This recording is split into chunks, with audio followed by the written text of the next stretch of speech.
Good Thursday morning to everybody. Hope you are doing well and staying cool if you're in the east where we have this heat wave. Hope you are staying cool. To help with the coolness, I'm staying indoors, which means more Strat-O-Matic for me and for you if you care to watch. So we have a doubleheader today. It's an originally scheduled doubleheader on July the 3rd, Friday, July the 3rd. Toronto and Kansas City from Kansas City. Good morning, Brown. Kansas City swept this doubleheader in real world. So Toronto obviously trying to reverse that. Both of these teams are in second place in their respective divisions. Toronto's 5 games behind Milwaukee, and Kansas City is 7 games behind Oakland. So they're both second place clubs trying to make up ground, and they really can't afford to get swept if they want to keep that up. So, but if they do sweep their doubleheader, that'll give them a big jump on trying to catch the competition.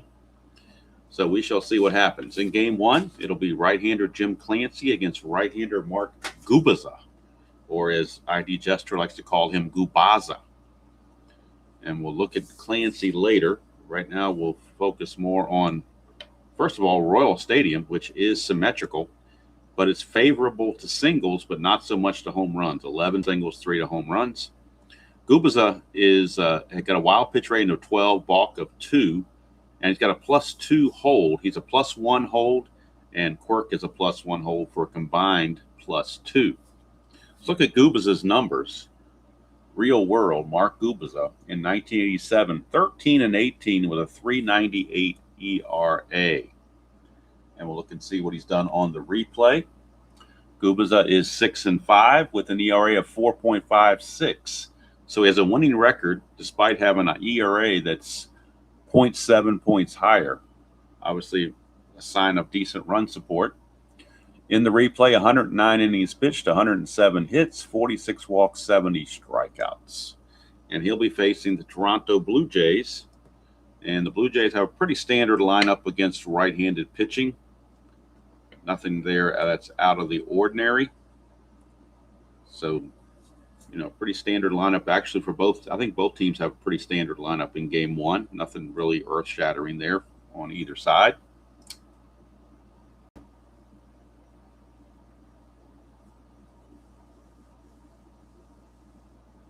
PTO, Ben, I would say it used to be one of my favorite things, but now I just get time off. I don't get the P part, but I get the TO part.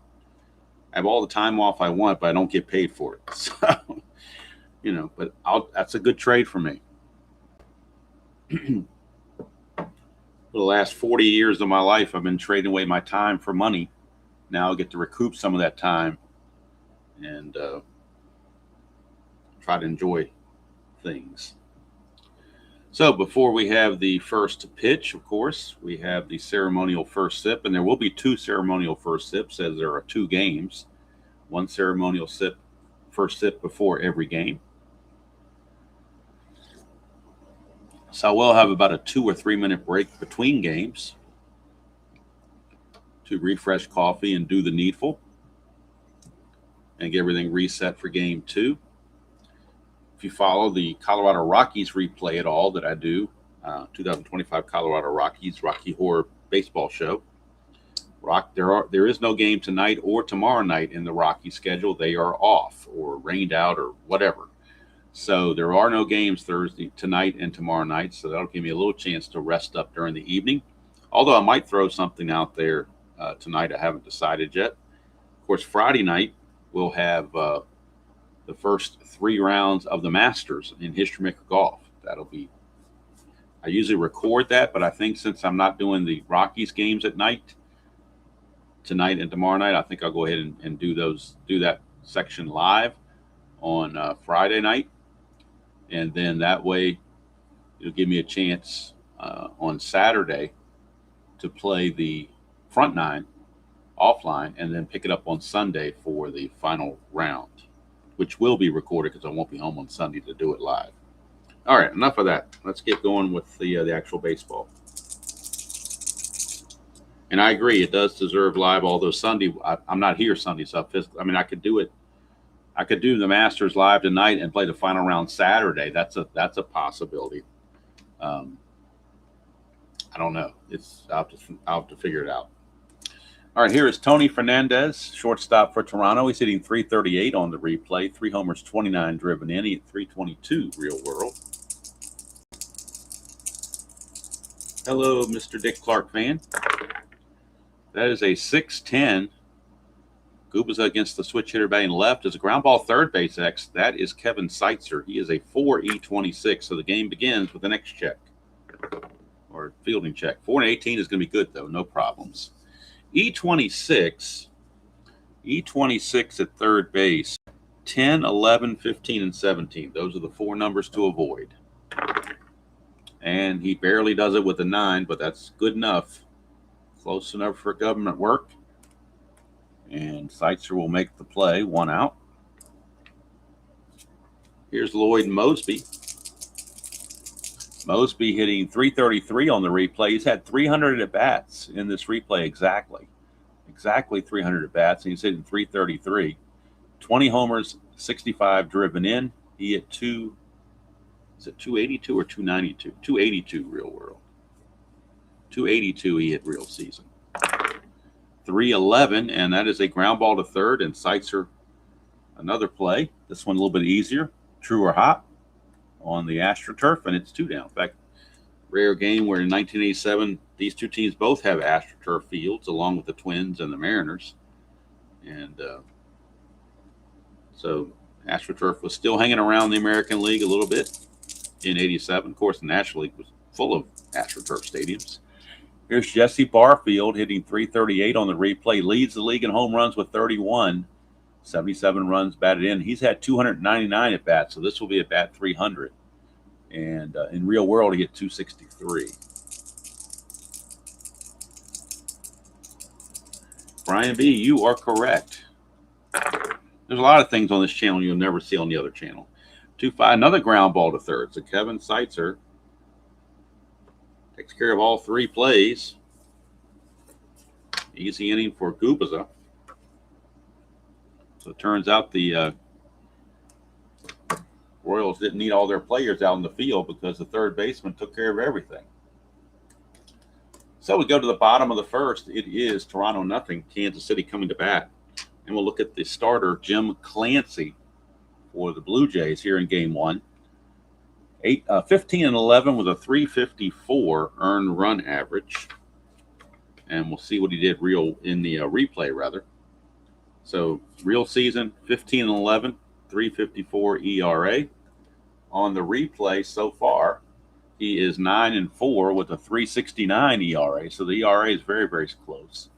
120 innings pitched, 122 hits, 41 walks, 98 strikeouts. And leading things off for the Royals will be switch hitting veteran Willie Wilson, center fielder. Wilson on the replay hitting 274, 2 homers, 15 driven in. He hit 279 real world. Good morning, Barbara. Hope you're staying cool. That's a 5-6, and that's a strikeout for Jim Clancy. So Clancy staying cool by striking out the leadoff man, Willie Wilson. Good idea for the Blue Jays to keep him off base. And here's Kevin Seitzer. Made all 3 assists in the top of the first. Seitzer hitting 303, 9 homers, 41 driven in, 323 real world. 310, and that is a fly ball to left field. That's hauled in out there by George Bell. 2 up and 2 down. And, of course, the last thing we need in the first game of a doubleheader is extra innings, or a second game for that matter. So we're hoping this only goes 9. At least I am. All right, here's George Brett. Brett, the first baseman in this game, hitting 281, 8 homers, 19 driven in. He hit 290 real world. 1-8, that's a walk. First walk issued by Clancy. Brett, no threat to run. Brings up the cleanup man, Danny Tartable. First havoc roll of the game. Going on. Here's Tartable. He's hitting 314, 18 homers, 54 driven in. He hit 308 real world. 6-9, and that's going to be a 1-14 single. And 15-20 he lines out. And it's a line out right to Fernandez to end the inning. So nothing doing for either squad. We go to the second, no score from Kansas City. Uba's back out. We'll face George Bell for the Blue Jays. It'll be Bell, Upshaw, and Mullenix in the top of the second. Bell on the replay hitting 300 even. He's had 317 at bats so far in the replay. He's hit a dead even 300. 26 homers, 71 driven in. He had 308 real world. That is a 4-7. And that's going to be a base on balls. First walk issued by Gubaza. Bell not really a threat to run either, so he's not going to be held. Here's Willie Upshaw, first baseman. That's a 2. So before we get to Upshaw, we got to resolve either a balk or a pass ball. We're looking at a pass ball on the catcher, Jamie Quirk. His pass ball rating's a 6. No pass ball. Now we can get to Upshaw. Upshaw hitting 210 on the replay, 3 homers, 25 driven in. He had 244 real world.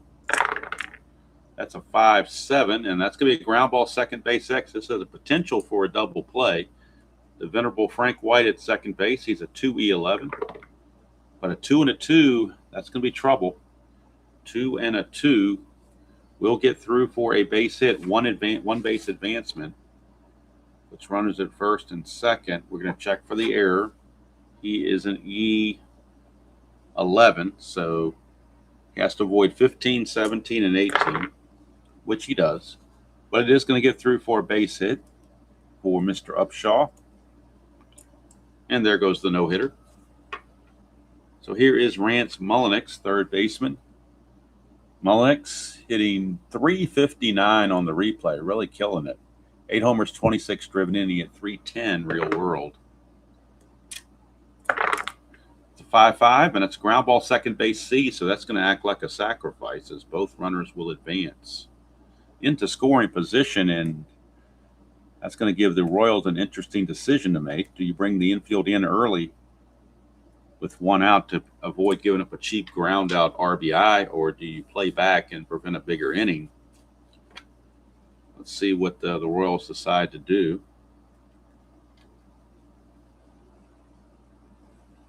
The Royals going to play in. They don't want to give up a cheap run. They may give up a single through the drawn-in infield, but they don't want to give up a ground ball B, which would bring in a run, or ground ball C for that matter. So the infield is in for Ernie Whitt. Whitt, the catcher, and Whitt is hitting 262 on the replay. 7 homers, 27 driven in. He at 269 real world. Let's see if this playing infield in is the right move. 1-7. Fly ball right field B question mark. So it really didn't matter about the infield in or out. It's a fly ball B question mark, which could be a sacrifice fly. George Bell is a 13. You add 2, makes it a 15 on the B question mark. You add 2 and subtract the outfield arm, which is a 0. So it's a 1-15. They're going to send him and see if he can score. 1-15, it's a good sacrifice fly. 16-20, we got to fly him out, throw him out, double play. And we got to fly him out, throw him out, double play. Ernie Whitt flies to right. Bell tries to tag, and Danny Tarble says, "Not so fast, my friend." That will be a double play. Score at 9 and then 9-2. If you're scoring at home, you know you should be. And that's an unconventional double play to get out of the inning.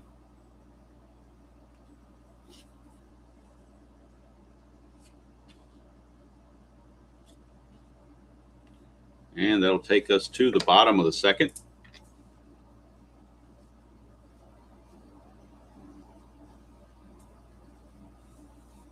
I couldn't agree more, Ben. The worst day doing anything is better than a good day at work.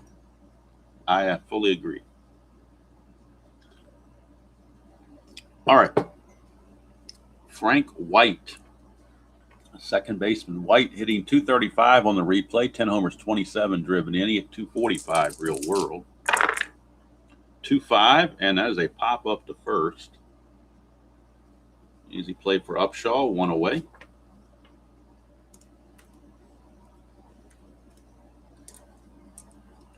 Brings up the Designated hitter, Jim Eisenreich. He's only had 22 at-bats on the season. He's hitting 273. No homers, 4 driven in. He had 238 real world. That's a 1-8 for Eisenreich, and he's going to ground it to Upshaw. He'll take it to the bag himself. 2 quick outs. And that'll send up Bo Jackson. Jackson on the replay hitting 249, 13 homers, 34 driven in. Hit 235 real world. And that is a leaner, so I'm going to re-roll that. That one die was cat a corner. Like to have him flat. 3-8. That's a strikeout. So Bo knows how to strike out. And that's going to end the inning. We go to the third, no score from Kansas City. First game of 2. Ernie Banks is not around, but in the spirit of Ernie Banks, he says let's play 2 because that's what's on the schedule. All right, Freddie McGriff. Crime Dog, Fred McGriff, designated hitter. He's hitting 257 on the replay, 12 homers, 21 driven in. He hit 247 real world. That's a 5-7. And that's ground ball second base X. So again, back to Frank White. He's a 2. 2 and a 6. He'll get to that. And E11, the only errors on the E11 we found out earlier are 15, 17, and 18.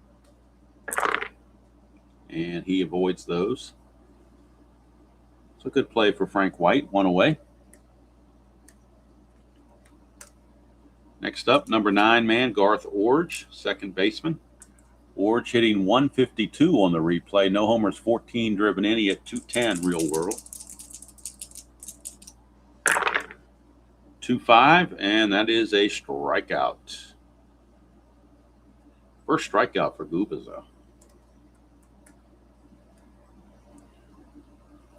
And that'll bring up Tony Fernandez, shortstop. 2-5 for Fernandez. He's going to ground it to Seitzer just like he did in the first inning. Liked it so much he did it again. And that's going to take care of the Blue Jays here in the top of the third. So we go to the bottom of the third, still no score.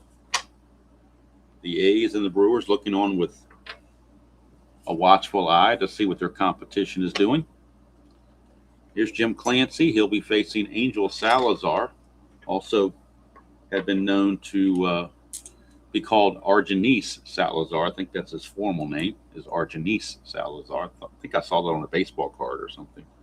But anyway, he mostly goes by Angel Salazar. Actually, his baseball card does say Argenis Salazar.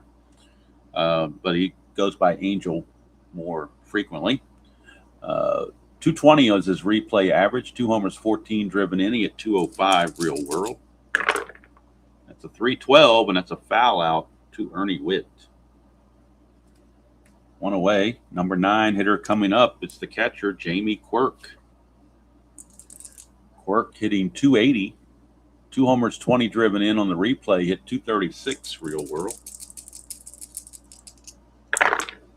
6-3, and that's a ground ball first base C. So Mr. Upshaw will get it and flip to Clancy, who's Johnny on the spot covering first base, just as he learned in spring training.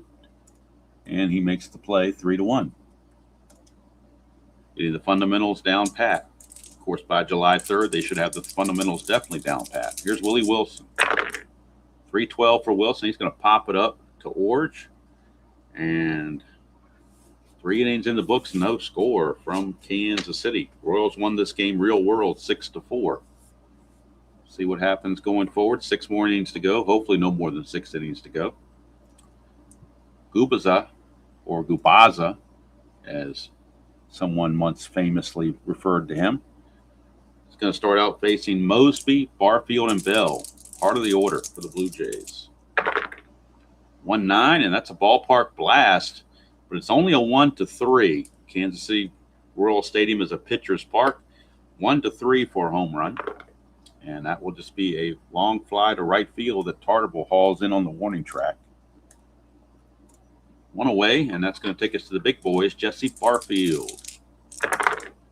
3-6, and he strikes out. Strikeout number 2 for Gubaza. 2 up, 2 down for George Bell. 3-9 for Bell. He's going to pop it up to first, and right there is Mr. George Brett to make the call. And that's another 1-2-3 inning for Gubaza. He's retired 8 in a row.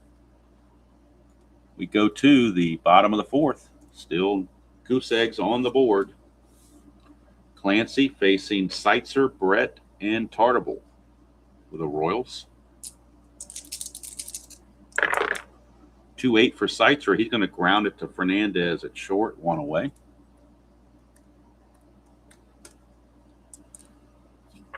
George Brett walked his first chance. 1-6, and that's a home run, 1-2, double 3-20. And that is a double for George Brett. There goes the no-hitter for Clancy.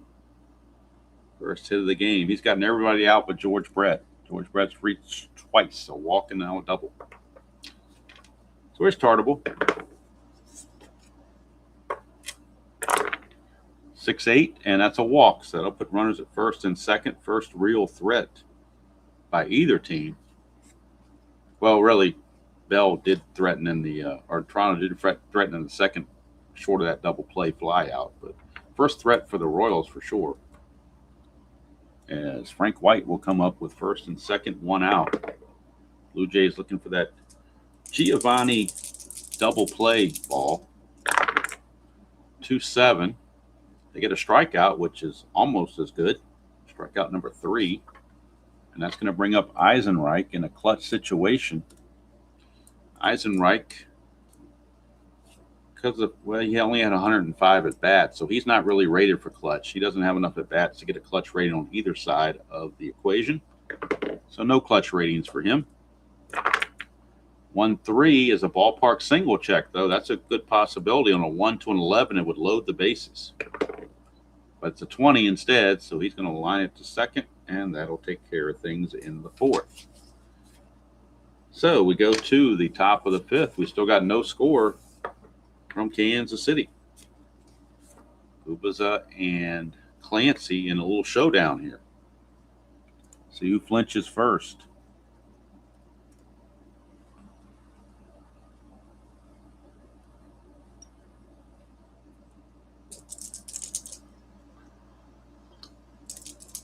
Here's Upshaw. 2-11, and he's going to line it right to Brett. 1 away. Hit it hard, but it was an Adam ball right at him. And that'll bring up Rance Mullenix. That's a 6-6, and that's a strikeout for Gubaza. There's a dot there, but he is obviously not fatigued yet. Only his, well, that's his third strikeout. Cheated him out of 1 strikeout there. That is his third strikeout. Strat-O-Matic computer will get me straight if I mess something up anyway. Here's Fred McGriff, prime dog. 2-8, and he's going to draw a base on balls. And that is the second walk issued by Gubaza. McGriff, no threat to run. Here's Garth Orge. 6-10, and that is a ground ball third base X. Third baseman is Seitzer, 4E26. 4 and a 6, that's going to get through for a base hit. Probably 2 stars. 4 and a 6, no, it's actually 1 star. So it's a 1-star base hit. So Witt will take second base. Now we'll check for the error. E26, third baseman. He's got to avoid 10, 11, 15, and 17. And he barely does. But no error. And that will bring up, oh, wait a minute, I got something off here. What's going on? Something's not right with my score sheet here. What the heck is going on here? How do I get out of sorts with this? Upshaw, Mullenix struck out. Did I not? You know what? I think I didn't do, I think the cards got stuck together. And I think I had McGriff up there when it was supposed to have been Witt. So I'm going to backtrack here and rewatch the top of the inning here and see. All right, so we know that liner to first by Upshaw is good. And the 6-6 was a strikeout on Mullenix. That was good. All right, what about Ernie Witt? What did Ernie Witt do? Oh, you know what? I accidentally moved Witt, and that walk that went to McGriff should have been Witt's at bat. So we're going to redo these at bats. Only way I know to do it, to be fair, is we're going to redo these. Because when the crime dog walked, I don't remember what the roll was, but I'm going to re-roll it. It's 2 outs, bases empty for Ernie Witt. For some reason, as I was going through everything, I flipped Witt over like he'd already had his at bat, and he didn't. So, only way I know to do to fix it is to just kind of hit the reset button, do a redo, as they call it, a mulligan if you're a golfer. In golf, we call this a mulligan.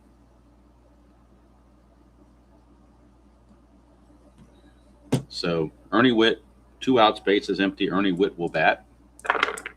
Officially 6-5, ground ball to second to end the inning. Not going to call McGriff out for batting out of turn because that was my fault, not his fault. So Witt grounds out to end the inning, and it ends up being a 1-2-3 inning for Gubicza, and he still only has 1 walk against him. So now we go to the bottom of the 5th. Clancy back out, and he'll face the bottom of the order, Bo Jackson. Oh, let me tell you about Bo Jackson. Struck out his first time up. Whoa, Nelly. 6-6, and he strikes out again. Another whoa, Nelly. 4th strikeout for Clancy. That'll bring up Angel Salazar. 2-9, and that's a base hit for Salazar. Only the 2nd hit by the Royals in this game. Salazar, Clancy's a +1 hold. If he tried to get the lead and got the lead, it would be a 1-14, but he also gets caught on a 10-11. But I think with this being a stagnated game where nothing's going on, they got to try something to kind of shake things up a little bit. So we will try for the lead for Salazar. He needs a 2 or a 6, 7, or 8 to get the good lead. 10 or 11, he's out. That's a 6. He's going to get the good lead. So he's a 15. Being held as a 13. +1's a 14. 70% chance to make it. 1-14. He's safe. And he's in there. Stolen base for Salazar.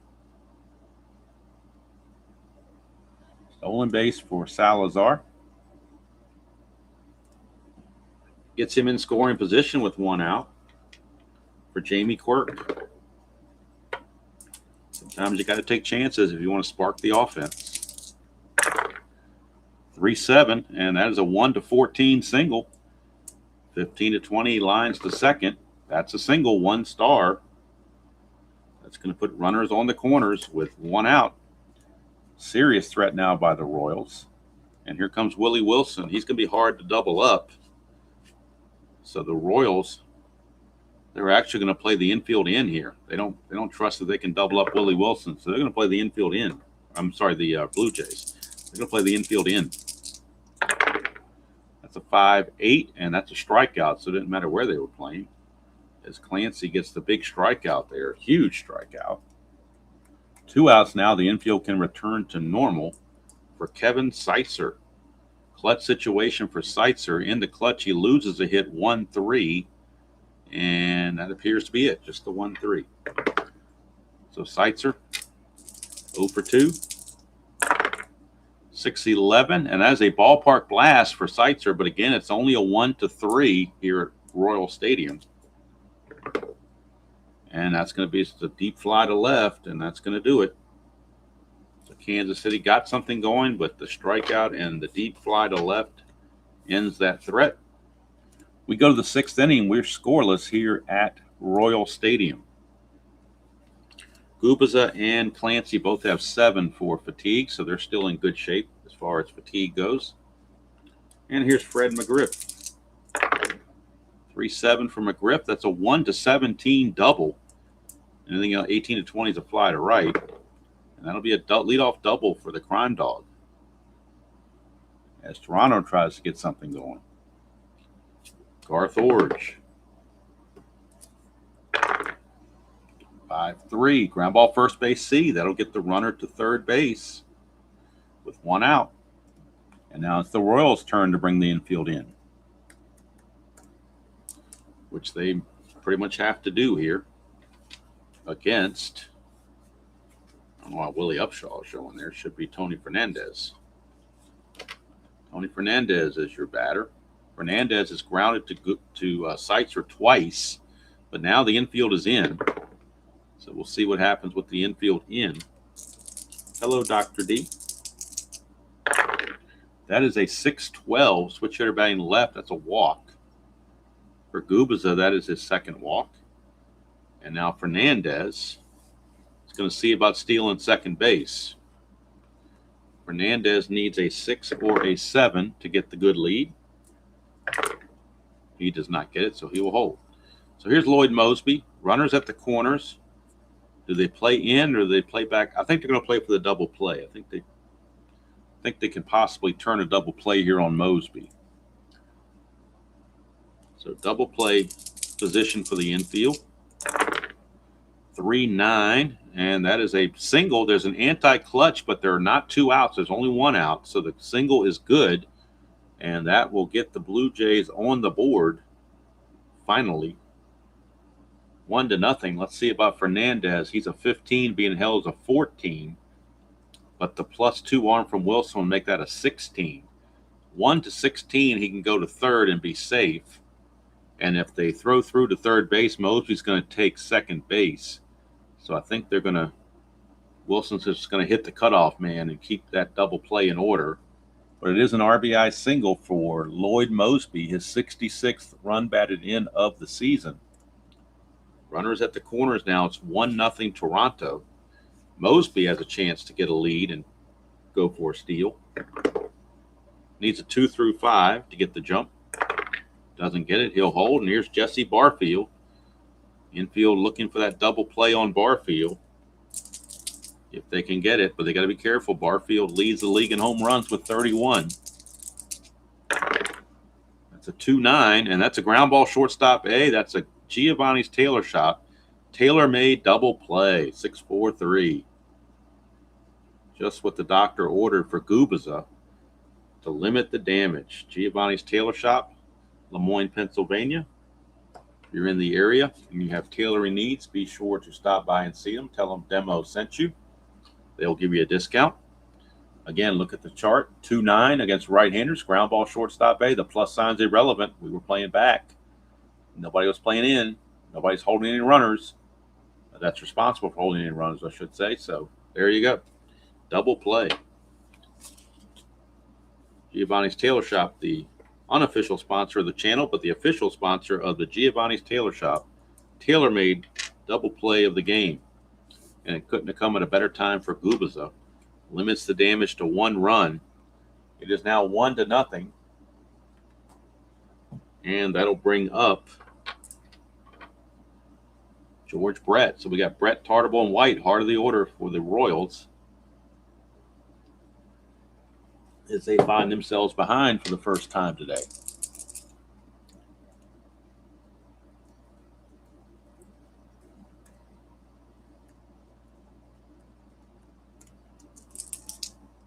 Clancy to Brett, 1-9, and that's ground ball to first. Upshaw will take it to the bag himself. 1 away. And that'll send up Tartable, right fielder. 2-7 for Tartable. That's a 1-5 double. 6-20 is a single. And that's a lead or a 1-out base hit by Tartable. But he's really not a threat to run. So he will hold where he is.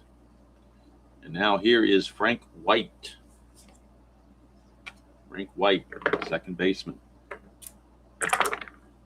5-6, and that's a strikeout for Clancy. The dot is there, but he's not tired. We haven't reached his fatigue inning yet.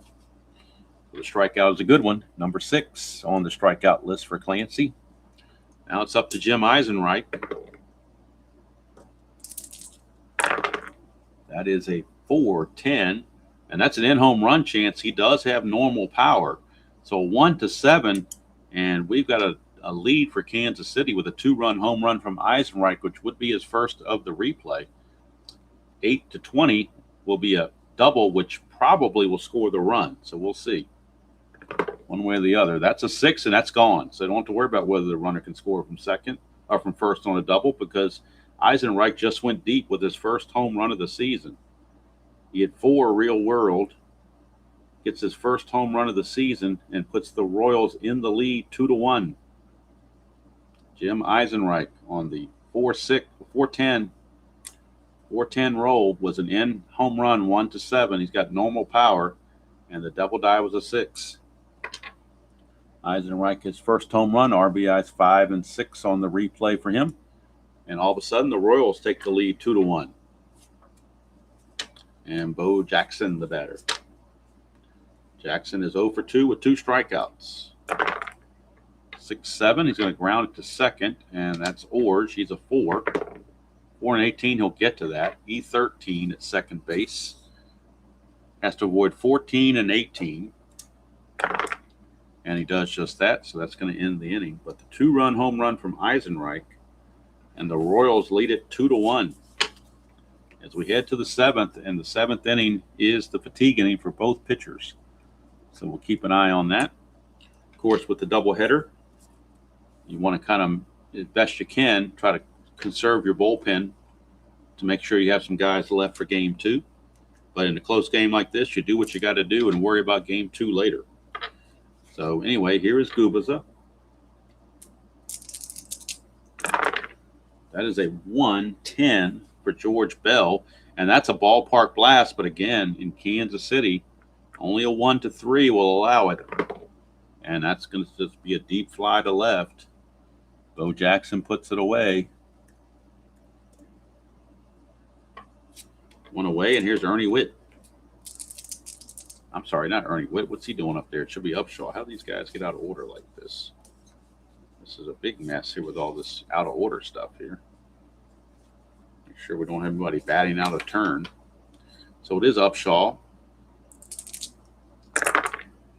That's a 3-7 for Upshaw, and that's ground ball to second. White makes the play. 2 down.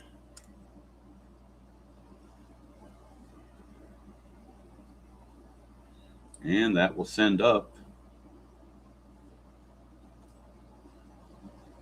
Mr.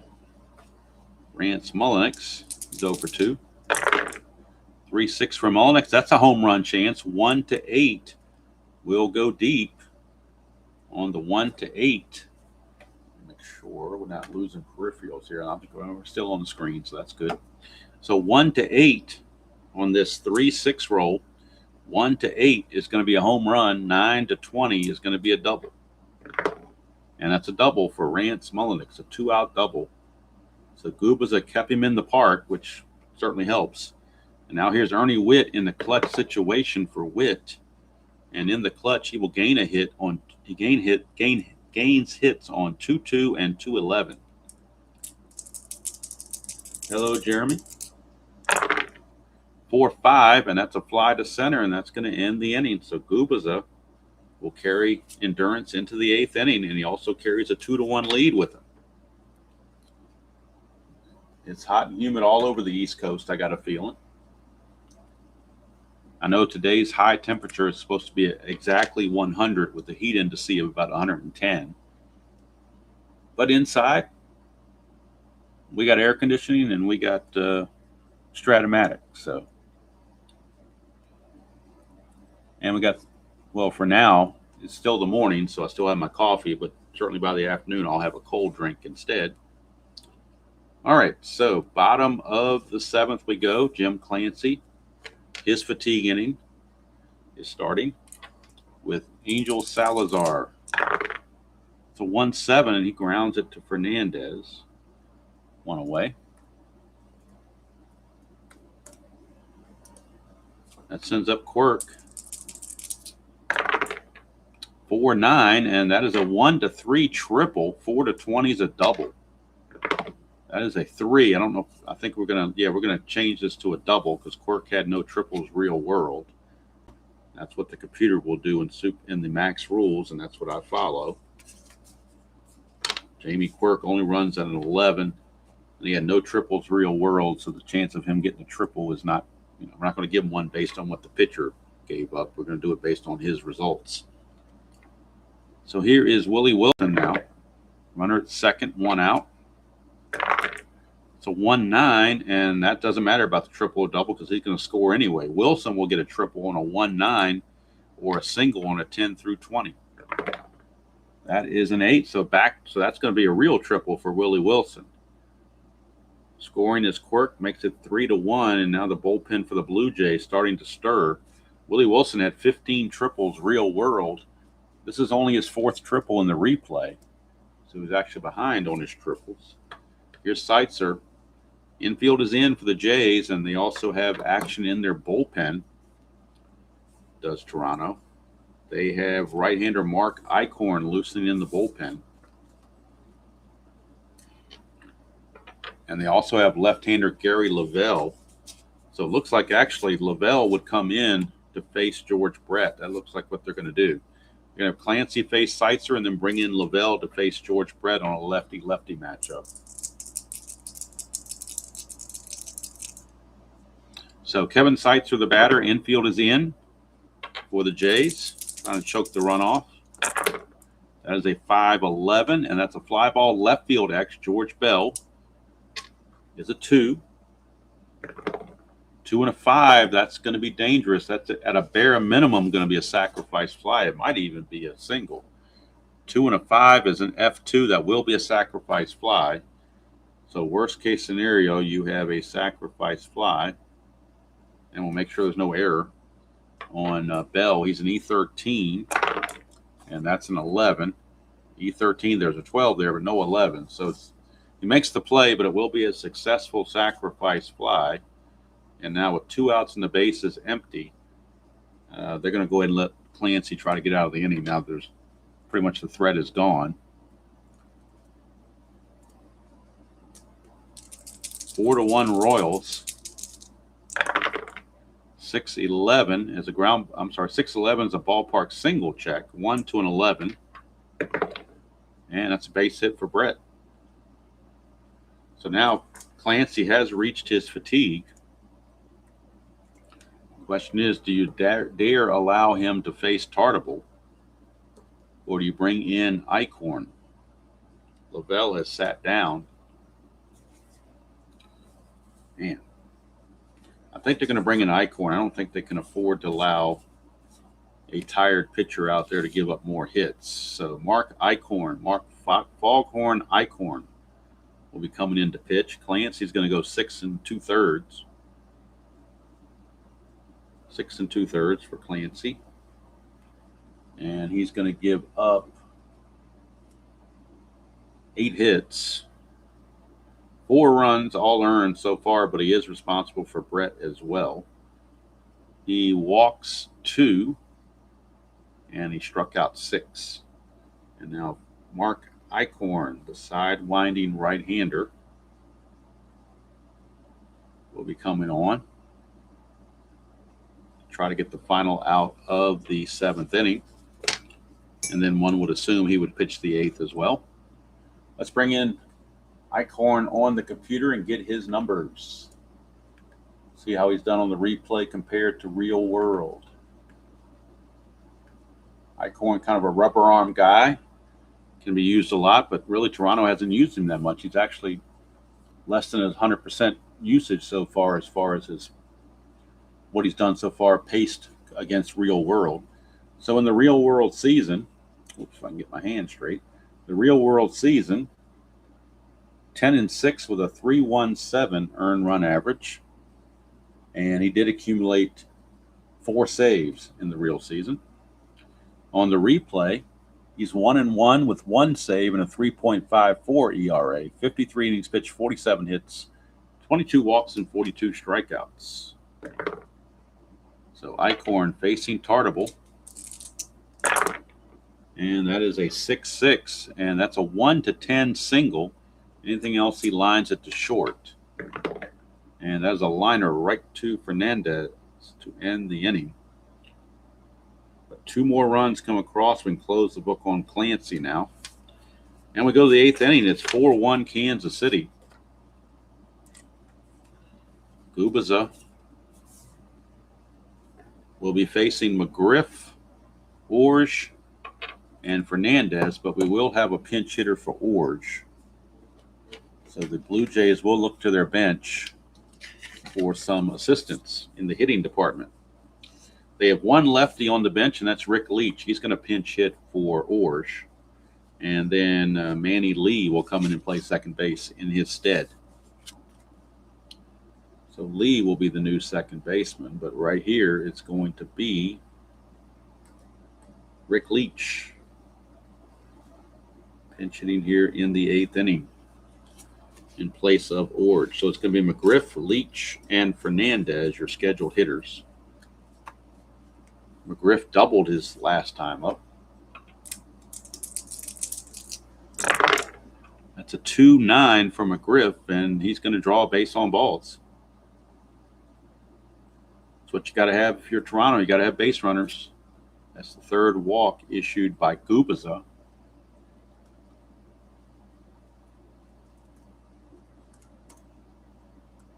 And now we bring in Rick Leach to pinch hit for Toronto. Get his numbers on the replay compared to real world. Orge was 0 for 2, and they really need a better hitter out there. Leach on the replay hitting 308, 2 homers, 9 driven in. He at 282 real world. That is a 5-9, and that's going to be a triple 1-10. Leach did have a triple, so we'll allow it if it comes up. And so it's a triple 1-10, single 11-20. That is a 19, so that's going to be a single, first and third. Single 2 stars, so first and third for the Blue Jays here in the top of the 8th. And now the Kansas City bullpen starting to stir as we have Jerry Don Gleaton, a left-hander, loosening in the bullpen for Kansas City. With these lefties coming up for the Blue Jays, you've got Mosby particular coming up. He might be in there just to face Mosby. We'll wait and see. But Leach gets the base hit, and he will be pinch run for by Manny Lee at first base because Manny Lee is going to take over at second anyway, and Manny Lee runs better. So it just makes sense to do that. And now, top of the order, Tony Fernandez. That's a 2, balk or pass ball. Looking at a balk chance on Gubiza. His balk rating is only a 2. And it is a 2, so he's going to balk in a run. Don't know what happened there, but Gubiza gets called for the balk. That's going to make it a 4-2 game and move Manny Lee to second base.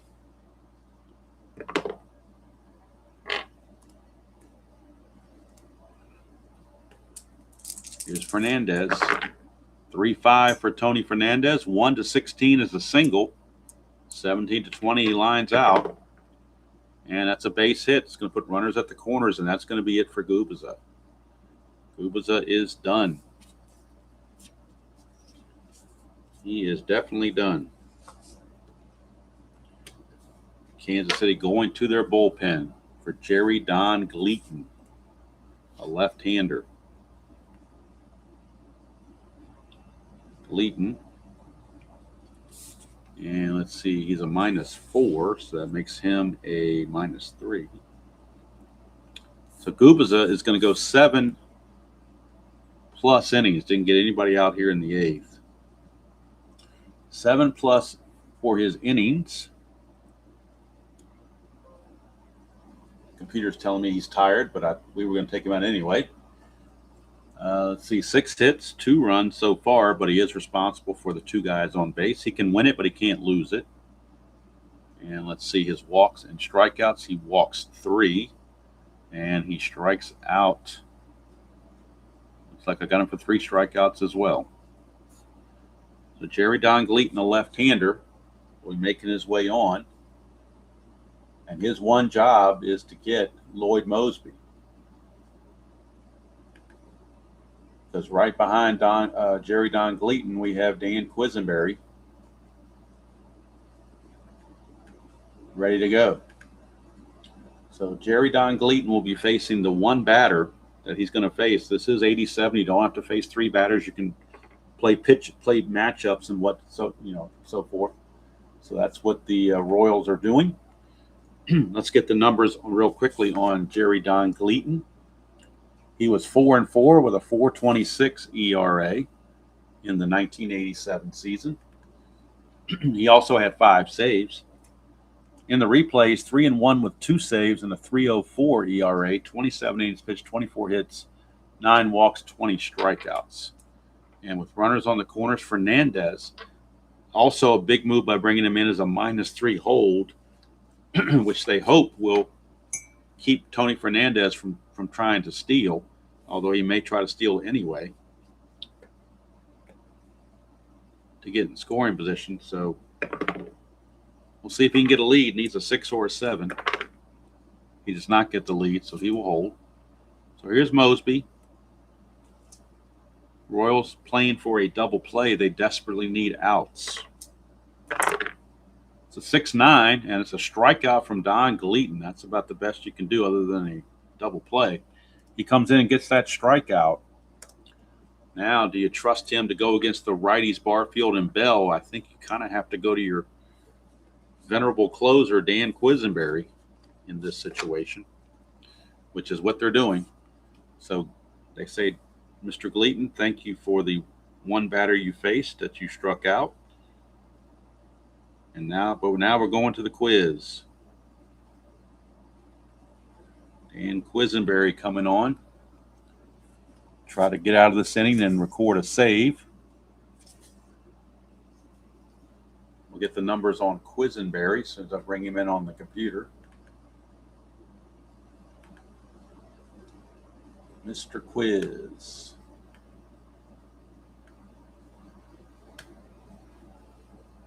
So Quisenberry on the real season was 4-1 with a 276 earned run average.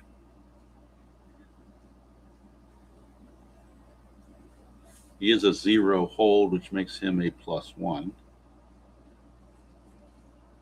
On the replay for Quisenberry, 4-3 with a 4.50 ERA and 6 saves, 34 innings pitched, 46 hits, 5 walks, 14 strikeouts. Infield at double play depth. The double play would get them out of the inning. 5-5, and that's a fly ball right field C, so it's too shallow to score the runner. 2 down. So the Royal bullpen gotten 2/3 of the way through the gauntlet, but they still have George Bell to deal with. In a clutch situation for George Bell. George Bell in the clutch is actually completely neutral. Quisenberry to Bell. That's a 5-9, and that's a pop out to third, and Quisenberry gets the job done. Gubicza will only be charged with the 1 run, so it maintains a 4-2 ball game as we go to the bottom of the 8th. Quisenberry will, of course, come back and try to get the save, complete save, in the 9th inning. So now we need to bring in, for the Blue Jays, Manny Lee to play second base on the computer. The computer will not let me go forward until I do that. So that change has been made. Now Eichhorn will be facing Frank White, Eisenreich, and Jackson, scheduled hitters for the Royals. 4-2 Kansas City, bottom of the 8th. Kansas City won this game real world 6-4. It's a 2-6 for Frank White, and he pops it up to Fernandez at short. 1 down. 1 away for Jim Eisenreich, his big 2-run homer. The difference in getting the Royals the lead sparked their offense. 3-9, and that's going to be a pop out to third. 2 down.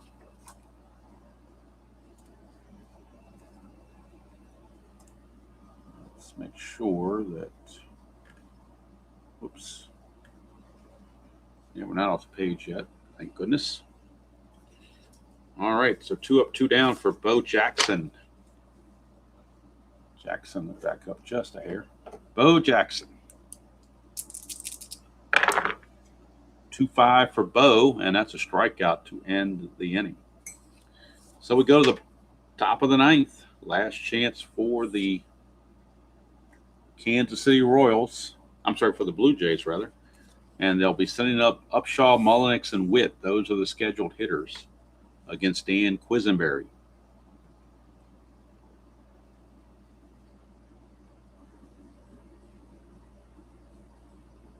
Yes, Brown, that was a wonderful deal, and I did take advantage of it. And not only the deal, but I liked how they redid the charts. Those, not only the charts, but the way the cards came. They were split into, they were already trimmed into thirds. So, 3 little blocks instead of a whole string of 9 cards to a sheet. You only had, 3 cards to a sheet.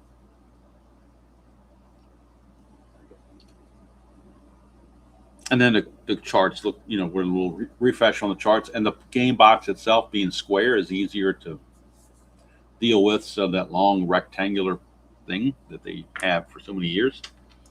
So it's a great marketing idea. I just wish they would continue it and not just make it a one special thing. I would like to see them offer that all the time. One of many things I'd love to see Strat-O-Matic do that they'll never do. But anyway, that's another topic for another day, I guess. Willie Upshaw starts things off against Quisenberry. 3-2 for Upshaw, and boy, that is gone. That is clean as a baby's butt. Look at it right here, close up and personal. A 3-2 for Willie Upshaw is a home run right off the bat. Cuts the lead to 4-3. And for Upshaw, it's been a struggle all year for Upshaw, but boy, he comes through right here. For Willie Upshaw, that is home run number 4 on the replay. Just 4 home runs. He had 15 of them real world. Home run number 4, RBI number 26. And it's a 1-run game now. And here's Rance Mullenix. But if you're the Royals, you're pretty much you're living and dying with Quisenberry here. Mullenix 3-5, and that's a walk. So that's going to bring the tying run on base for Rance Mullenix, and we might get a pinch runner from Mullenix. It says Quisenberry is tired. I don't see how he can be tired. He just gave up 1 hit and a walk. I'm not going to buy the tired thing, unless they're talking about cumulative use or something. But in this situation, we're going to have Quisenberry gut through it. So let's look at the pinch running options. They don't really have much. They got Gruber, and I don't think Gruber runs all that well. I'll double check it, but I don't think he does, at least not significantly better. He runs at a 15, Mullenix an 11, and he is a better defender. So actually, we will have Kelly Gruber come in and pinch run and take over at third base. For one thing, it improves the defense, if nothing else. So Gruber will come on and pinch run and take over at third base. It's a pinch runner in the 9th, third base in the 9th. That is Kelly Gruber. So Gruber is the pinch runner. He's also a threat to steal. So we'll keep an eye on that. See what Gruber can do. If he wants to, if the Blue Jays want to try to send him or not. Check out his stolen base prowess, both real world and on the replay. Gruber, in the real season, stole 12 bases, got caught twice. On the replay, stolen 3 bases, being caught twice. So Gruber's going to try for the lead. He needs a 4 or a 5. Doesn't get the lead, he'll hold. Here's Ernie Witt. That's a 6-9, and that's a fly to center field, 1 away. For the crime dog, Fred McGriff. And it's really not much on the bench. Cecil Fielder is the only good hitter left on the bench. Charlie Moore is the other bench player, but he's not that great of a hitter. So we could see, well, if it pinch hit for Lee, they won't have anybody else to play second base. That'll be the problem. So they kind of are stuck with Lee there. Let's see what happens here. McGriff. Oh, that didn't go through. Let's try that again. Here comes McGriff. 2-8 for McGriff, and he draws the base on balls. Second walk issued by Quisenberry. Things getting a little bit tight here in Kansas City. First and second. 1 out for Manny Lee. They can't pinch hit for Manny Lee because they have nobody else to play second base. So we're kind of have to stick with Manny Lee. This will be his first at bat for Manny Lee. He's hitting 237 on the replay. No homers, 4 driven in. He hit 256 real world. First and second, 1 out. Switch hitter, 5-12. That's a ballpark blast, but he's got weak power, but it will be enough to score the run for sure, assuming we get a 1-3. That's the caveat. You have to have a 1-3 or else it's just a fly to right. And he just misses it. It's a fly to right for out number 2. So Royal Stadium definitely cost him that one. And now it's down to Tony Fernandez. Last chance for the Blue Jays. Clutch situation for Fernandez. In the clutch against right-handers, he is completely neutral according to the card. So Fernandez facing Quisenberry. Try to extend this game or give the Blue Jays the lead with an extra base hit. Gruber, decent speed at second base, so probably would score on any kind of single other than a one-star single. Gruber runs at a 15. Let's update that. He runs at a 15, not being held to make him a 16, 2 outs to make him an 18. So he's pretty much going to score unless the single says 1 star only. 210, and that's a ballpark single check. That's one way they won't score, is a ballpark single check is only going to be good for one base, and it's a 1-11. 1-11, it's a single that loads the bases. 12 or higher, the game is over. It's a 12. It's snagged by the second baseman, Frank White. And Quisenberry and the Royals hold on in game 1 and take game 1 4-3. Not that it wasn't nerve-wracking for the Royal fans, but Quisenberry, the veteran, hangs on and gets the win.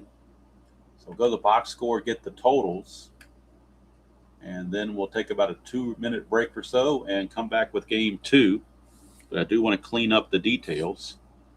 Quisenberry will be unavailable probably for game 2 because he went an inning and 2/3 and extended himself pretty much here. So Quisenberry does get the save, his 7th of the season. The win goes to Gubaza, who is now 7-5. Tough luck loss to Jim Clancy. He's now 9-5. Eichhorn an inning and a third with 1 strikeout, nothing else. So they'll try not to use Eichhorn in game 2 unless they run out of pitching. And they'll try not to use Quisenberry. Gleaton can come back. He only faced 1 batter. Quisenberry inning and 2/3, a hit and a run, which was the home run he gave up. And 2 walks, uncharacteristically of him, and no strikeouts. So for the Royals, 4 runs, 8 hits, no errors. For Toronto, 3 runs, 7 hits, and no errors. With the victory, Kansas City improves to 40-37. They are the only team other than Oakland to be above 500 in the American League West. Toronto takes a tough loss and drops to 47-30. They're now 5.5 games back of Milwaukee. Hello, Dan. Not sure if you saw the end of that or not, but we're right now in between games of the doubleheader as the Royals just finished off this one 6-4, holding off 4-3 rather, holding off Toronto. And now we'll move on to game number 2 and get that set up and then take my break. So Toronto with the loss now drops to 47-30. And Kansas City with the win improves to 40-37. And we're going to have the battle of lefties coming up in game 2. John Cerruti for the Blue Jays and Danny Jackson for the Royals. So we need to get our lineups straight for both teams. Fernandez, Mosby, Barfield, Bell, Cecil Fielder, Gruber, Charlie Moore.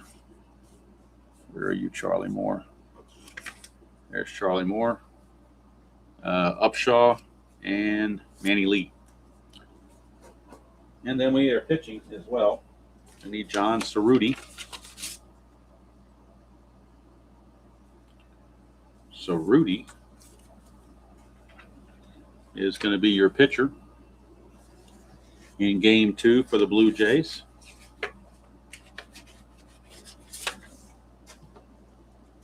And for the Royals, it will be left-handed pitcher Danny Jackson. So Danny Jackson will come on. And we'll make up the Royals lineup, make sure we got them in place. Got Toronto in place. Now we need Kansas City's lineup. Kansas City will bring in a lot of right-handed hitters for this game against Cerruti. So we're going to have Willie Wilson get the second game off, and Juan Beniquez will play left field and lead off. He later gets traded to Toronto, ironically. And then we have Kevin Seitzer. George Brett will move to DH in game number 2. Tartable, White, and then Bye-Bye Balboni will be at first base. Bo Jackson in left. Buddy Biancalana will be the shortstop. He of the 3E88 defensive rating. And Larry Owen will be the catcher in game number 2. Larry Owen. So a lot of lefties on the bench for the Royals as they load their lineup with right-handed hitting to go against Cerruti. So it's Jackson and Cerruti are your scheduled hitters, or scheduled starting pitchers, I should say.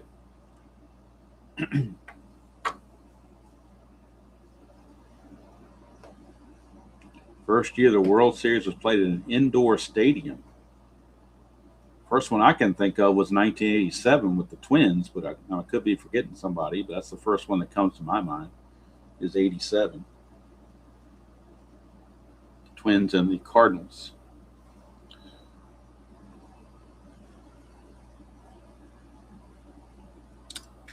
All right, let's wrap this up on the computer. Yeah, it was 87 against the Cardinals, which was a gift to the Twins.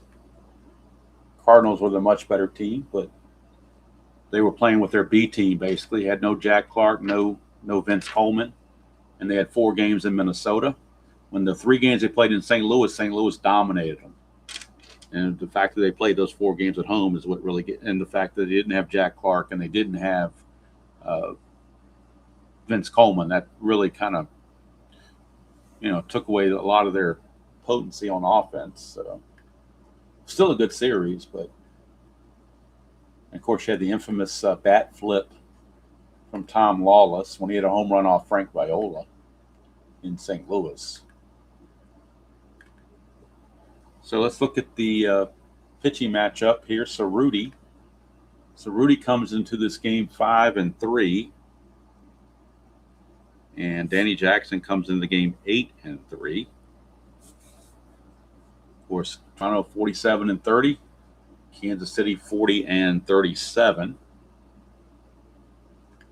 And we'll check out the wild pitch ratings and so forth of Mr. Danny Jackson. Wild pitch and balk ratings. Let's see what he's got for those. 4 wild pitch, 0 balk. He is a -2 hold when combined with Larry Owen. And let's check Owen's pass ball rating. Owen with his pass ball rating is a 4. I'll do the same with Toronto. Check out their wild pitch from Cerruti and the pass ball on Charlie Moore. Then we'll take a break and come back in about 2 minutes and start the game. Charlie Moore, pass ball rating.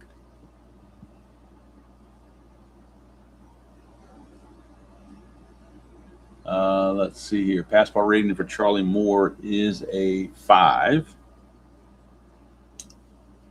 And Cerruti is showing a 7 wild pitch and a 3 balk. All right, so now I think we're all set. All the logistics are done for game 2 to be straight. 87 Rookie of the Year was Mr. Mark McGwire, Mr. Steroids. He has 49 home runs. All right. Let me clean up my bench and bullpens over here so we can get them straight for game 2. I'm going to move Quisenberry to the back of the line, so he would be the last resource for the Royals. If they run out of pitching, they will bring him in. They still have Steve Farr and Bob Shirley, who did not pitch in game number 1. And they also have Don Gleaton, who only faced one batter. For the Blue Jays, the only pitcher they used out of the bullpen was Mark Eichhorn, so they still have Jeff Musselman, Gary Lavelle, Jose Nunez, and Tom Hinkie, who did not pitch in game 1. So they're all available. Eichhorn would come in as a last resort if they run out of pitching. So game number 545 is almost ready. As soon as I take a break, again, the stadium factors do not change at all. Kansas City won this game as well, 5-4. And in this one, they're looking for the sweep, just as they did in the real season. So it is time for me to go heat my coffee, do the needful, as they say. Showing on my phone that is 10:15. So we're going to try for a 10:18 first pitch, and first sip is going to be at 10:18 Eastern.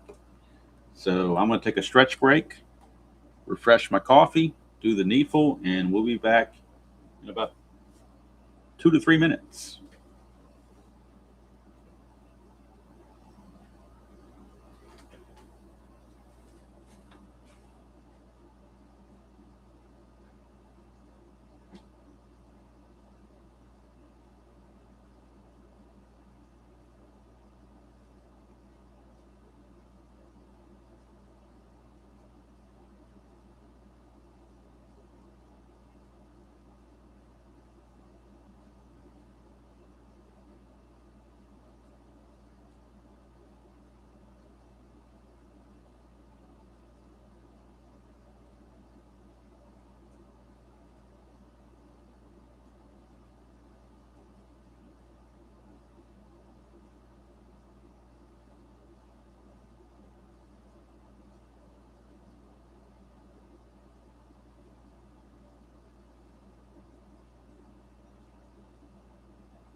All right, we are back at 10:18 as promised with a refreshed cup of coffee.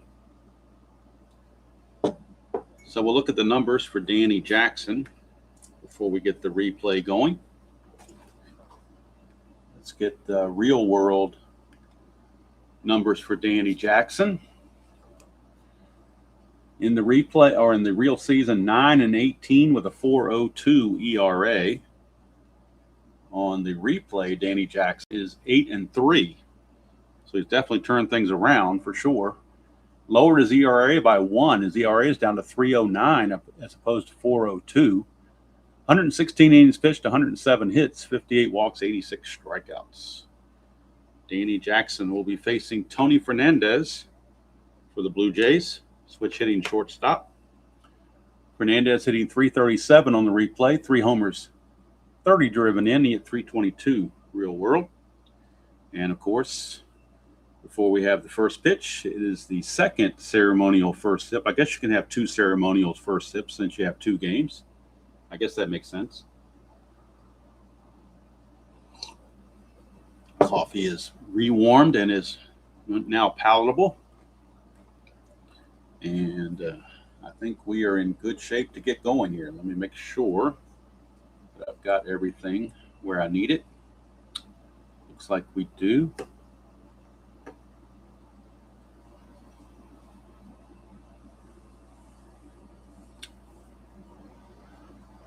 I took a logic class in college, Ben. I don't think they teach any kind of logic here in high school. I don't think they teach much of anything in schools anymore these days. But it was really strange. It was just an elective I took. I couldn't figure out what I was a freshman. I couldn't figure out what I wanted my major to be. So I said, that was an elective, and it sounded pretty interesting. So I took it.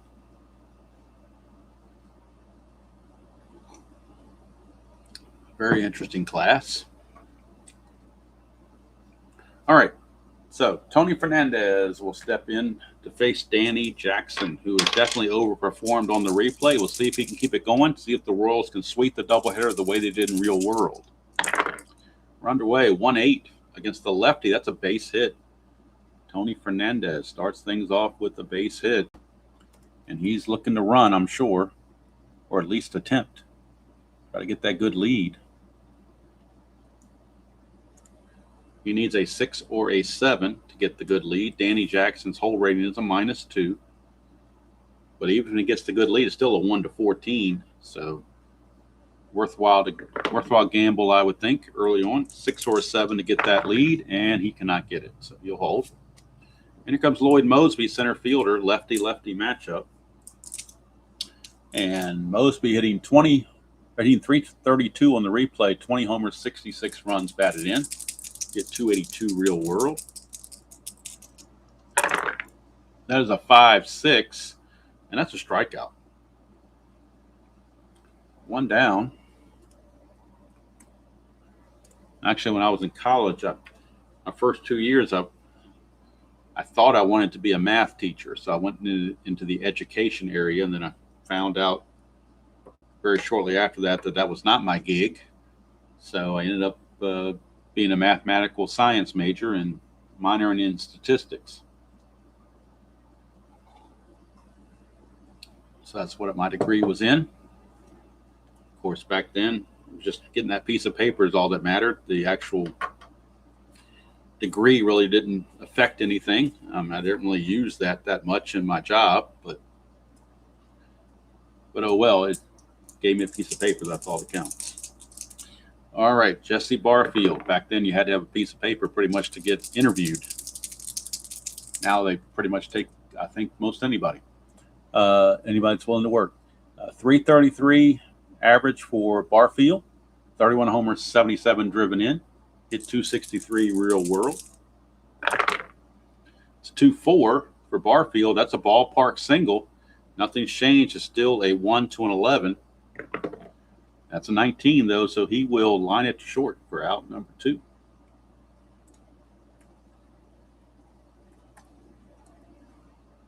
Two down. I don't want to get too much in that topic because I'm going to start sounding like a get off my lawn guy about the younger generation not having motivation to work. I digress. Here's George Bell, left fielder, hitting 297, 26 homers, 71 driven in, 308 real world. That's a 1-4, and that's going to be a ground ball to short, and that will end the inning. Nothing doing for the Jays in the first. We go to the bottom of the first. Toronto nothing, Kansas City coming to bat. And pitching for the Jays is left-hander John Cerruti. Yes, Dan, if I had to do it all over again, I would have skipped college completely and I would have gone into either mechanics, plumbing, or electrician, one of those 3 fields. And I would have made a lot more money than I made in my office life, that's for sure. And I probably would have had more fun doing it. Who knows? But way after the fact. So kind of hard to, you kind of have to live with your choices. All right, here's John Cerruti. Cerruti, 11-4, 4.40 ERA. I mean, I can't complain. I worked 26 years for that company, and until they decided that they could pay somebody else cheaper in a foreign land, and then that did spur me into retirement. So, all right, here is Juan Beniquez. Oh, first of all, you get the numbers on Cerruti again: 11-4, 440. Let's see what he's doing on the replay. Cerruti on the replay is 5-3 with a 5.11 ERA, 69 innings pitched, 68 hits, 21 walks, 39 strikeouts. And Juan Beniquez, a rare start as a leadoff hitter, taking the place of Willie Wilson. And actually, I got this written down. I got 2 left fielders, so that's not right. Let's see here. Beniquez is actually in left. So Bo Jackson's actually in center field, not left field. But he keeps the same rating. He doesn't change his rating. So Beniquez is in left. Bo Jackson's in center field. Make sure I got that straight. Beniquez, 267 hitter, 6 homers, 28 driven in the replay, hit 251 real world. 6'6" against the right-hander, and that's a 1 for a home run, but anything else will be a fly to left. And that's a fly ball to Bell, 1 down. But yeah, if I could go back and be 18 again, I would definitely go into some sort of a apprenticeship for either plumbing, electrical, or mechanical, probably auto mechanical. But I'm probably would lean more towards an electrician. I think my brother was an electrician. I probably could have just followed his footsteps, but I didn't do it. Oh well. Here's Kevin Seitzer hitting 300 real world. I'm sorry, 300 on the replay. 9 homers, 42 driven in. Hit 323 real world. 6'8", and that is a ground ball shortstop X. We're looking at Fernandez. He's a 1, so we know he's going to get to it. Shortstop E17. The only errors on the E17, on the E17 shortstop, 15, 16, and 17. Just has to avoid those 3 numbers, which he does easily, and that's 2 down. 2 away. And that will bring up Mr. Brett. He is the designated hitter in this game, hitting 290 on the replay. 8 homers, 19 driven in. Oh, yeah, and on the real world, he hit 290, so he's right on his pace. Lefty, 6'9" is a base on balls. First walk issued by Cerruti. Brett will have to be held, or he will get the good lead automatically, so he won't go anywhere, but they will hold him on. And here comes Danny Tartable. 314 on the replay, 18 homers, 54 driven in. He had 309 real world. 212. It's a fly ball to right, and that will do it. Nothing doing for either team in the first.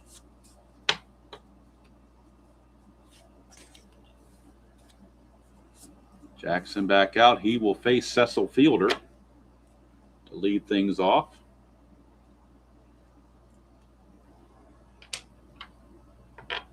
Chuck, you'll be happy to know tomorrow's game is Detroit at Seattle from the Kingdome. Jeff Robinson against Mike Moore. That'll be the game to wrap up the week. Here's Cecil Fielder. Fielder hitting 284 on the replay, 15 homers, 27 driven in. He at 269 real world. 6'3", and that's a fly ball left field X. Left fielder is Beniquez. He's a 2E6. 219, he'll get to that. E6 for an outfielder in left field.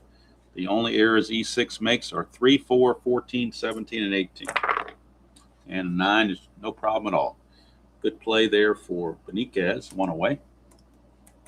Cecil is retired. Kelly Gruber. Gruber hitting 290 on the replay. 8 homers, 25 driven in. He hit 235 real world. 2-7 against the lefty is a strikeout. Second strikeout for Danny Jackson. 2 down for Charlie Moore. Moore hitting 167 on the replay, a homer and 3 driven in. He hit 215 real world. 5-5, and he's going to fly it to center field, and Bo Jackson puts it away. Easy 1-2-3 inning for Danny Jackson. And we go to the bottom of the second. Still no score from Kansas City.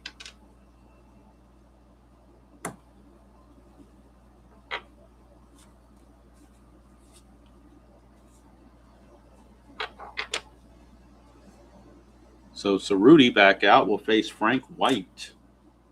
Second baseman White hitting 232 on the replay, 10 homers, 27 driven in. He hit 245 real world. 1-7 against the lefty is a walk. Second walk issued by Cerruti. Frank White really no threat to run. And here comes bye-bye Balboni. Steve Balboni, 184 on the replay, 14 homers, 32 driven in. He hit 207 real world. That's a 4-6. 4-6 is a 1-17 single. 18-20 he lines to short. And that's going to be a base hit for Balboni. White will stop at second base, but the Royals have something cooking here in the second inning. 2 on, nobody out for Bo Nose. Jackson hitting 245 on the replay, 13 homers, 34 driven in. He hit 235 real world. 3-7, and that's going to be there you go, Bo Nose. Bo Nose home runs. 3-7 against the left-hander, clean as a baby's ass.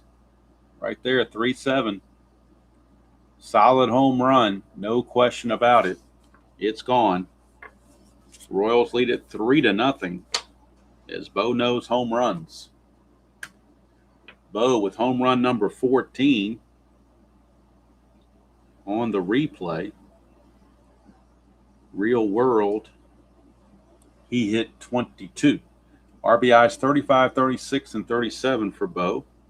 The old Earl Weaver 3-run homer gives the Royals a 3-0 lead as they're on their way to a sweep if they can hold on. I'll bring up the great Buddy Biancalana, kind of a cult hero from the 85 series. Biancalana on the real season hit 213 in 47 at-bats. On the replay in 28 at-bats, he's hitting 179. So we'll see what he does here. Biancalana, 212, and that's a low max to third base, but nobody's on base, so it's just a 1 out, and that's it. 1 away, and here is Larry Owen, the catcher, number 9 hitter. He's hitting a paltry 086 on the replay with 1 homer and 2 driven in. He hit 189 real world. 5-3, fly ball right field X. That is going to be Barfield. We know he's going to get to it as a 1. He's an E3, and the only errors E3 makes are 3, 15, and 18. And he easily avoids that to make the play. 2 down. Back to the top of the order for Juan Beniquez. Beniquez flew to left his first chance. And that is a 4-8. And that'll be a 1-6 triple. 7-20 is a double. Beniquez did have 1 triple on the season. That is a, oops, what am I doing? Rolled the wrong thing here. So let me go back and look at what I was doing again. 1-6 triple, 7-20 is a double. That's a double for Juan Beniquez. Beniquez, a 2-out double. Flat situation for Kevin Seitzer. That's a 1. So potential wild pitch on Cerruti is a 7. No wild pitch. 2-5 against the lefty is a ground ball to third, and that will end the inning. But the 3-run home run for Mr. Bo Nose gives the Royals a 3-0 lead after 2. Go to the top of the third. Blue Jays got to get something started here against Danny Jackson. They have a leadoff single from Fernandez, and that's been it. Nothing else. Here's Upshaw.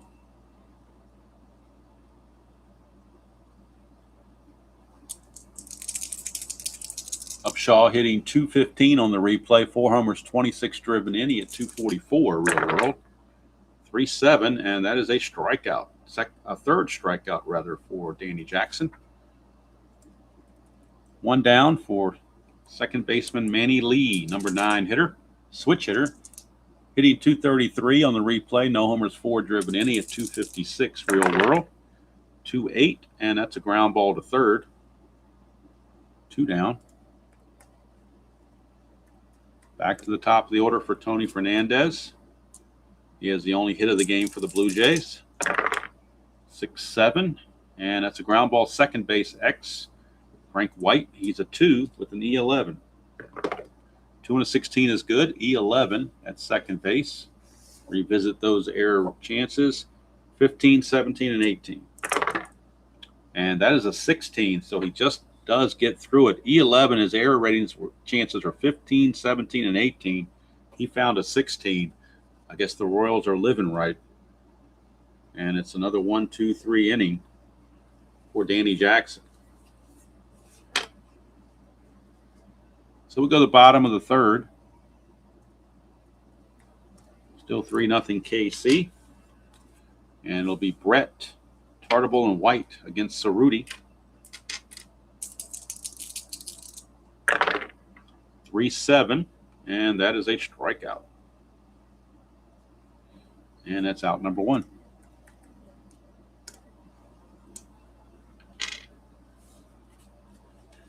Then every time I hear the phrase white wine, I think of the old show Sanford and Son, which was one of my favorite shows growing up. Still one of my favorite shows. I'll still watch it.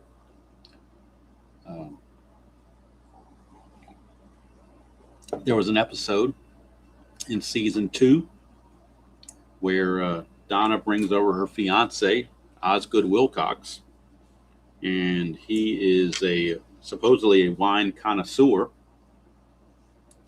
and he's taking the wine and sniffing it and everything. He said, "Oh, white wine should be drunk young."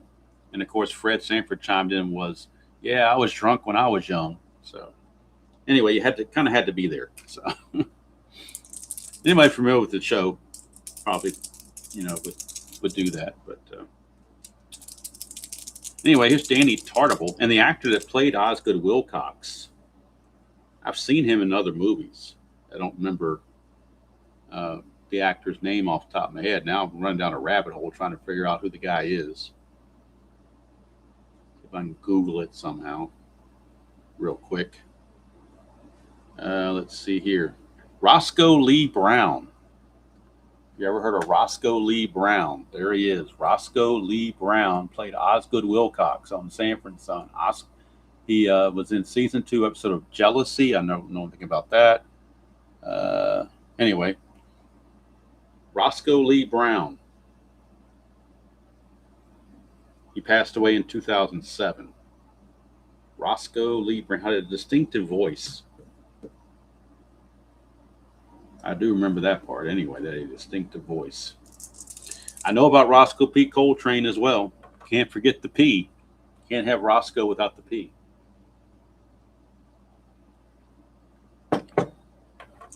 All right. Back to baseball again for Danny Tartable. Got sidetracked on that when I saw the white wine. Here's Tartable, 4-3. Ground ball first base X. That is going to be Upshaw. He's a 2E11. 2 and a 13 is good. E11 at first base has to avoid 6-8, 15, and 18. 6-8, 15, and 18. And that is a 12, so that's just fine. So he will get it and flip to Cerruti covering at first base for the 3-1 putout. Be sure to put 3-1 on your score sheet. 2 away now for Frank White.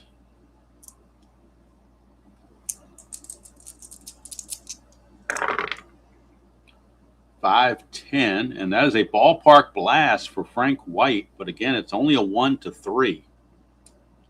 So the chances are not good. And it's just a deep fly to left to end the inning. I want to say Roscoe Lee Brown was in something. I think it was a show called Shaka Zulu or something. I don't remember. I just remember the title. I don't remember much about the show. But but I think he was in that. I could be wrong. I mainly remember him from his time at, doing the character on the Sanford Sun show. That's where I mainly remember him from. All right, top of the fourth we go, and it's Danny Jackson against, he'll be facing, whoops, we got Lloyd Mosby up, not Barfield. Barfield's on deck. Mosby. Oh, he was on Benson and Soap? Okay. I know he's been on a lot of shows. 6'7", and 6'7" is a ground ball second base X. Second baseman, the venerable Frank White, 2E11. 2 and 12 is good. E11, and that is an 11. I don't think that's going to be a problem, though. An 11 and an 11 is not an error. Only 15, 17, and 18 are errors. So Mr. Frank White will take care of Mosby. One away. And that'll bring up Jesse Barfield. I remember Benson. I don't remember Soap all that much. 5-5 is a fly to center. I know Benson was it. Robert Guillaume was the guy that played Benson. But Soap, I've heard the show Soap, but I never watched it, so I don't know anything about it or who was even on it. I hear it was popular. But... All right, here is 6'7", and that is a ground ball second base X. Again, we're looking at Frank White. And again, got to avoid those high numbers, which he does, and Frank White makes the play. So we get Strat and culture, Strat and television culture here in game 2. Got to do something for a little levity. We go to the bottom of the fourth, still 3-0 Royals. And here is Balboni.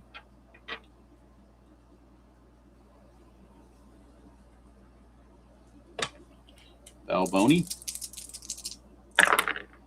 2-8 for bye-bye, and he goes bye-bye on a ground ball to short. Tony Fernandez takes care of him, 1 away, and here comes Bo Nose. He's responsible for the 3 runs. His 3-run dinger. That's a 6-7, and that's going to be a walk. So this time they pitch carefully to Bo and walk him. That is his second walk for Cerruti. See if Bo wants to try to get the lead. There's a -2 hold, but that never stopped Bo before.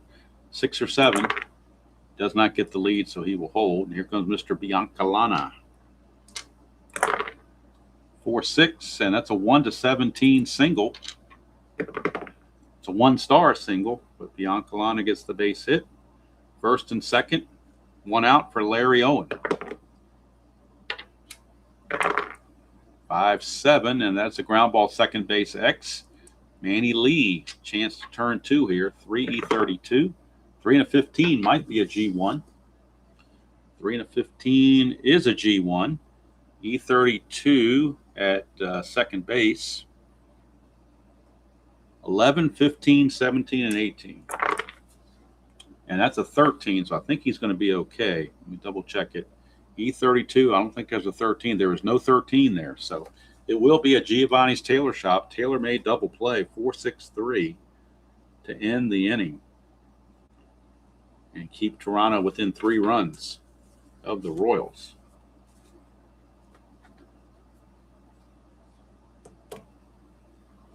Is there a 14? Talking on the error chart, is there a 14? Does anybody commit an error on 14? For second base, I don't think they do. Oh, I'm sorry. For E47, second baseman, there is a 14 here. For E34, there's a 14 here. But most other places, you got to go down to E65, there's a 14. But yeah, there aren't that many 14s. Aren't that many 14s out there. All right, so the double play gets him out of the jam. We start the top of the 5th. Danny Jackson back out with a 3-0 lead, facing Cecil Fielder.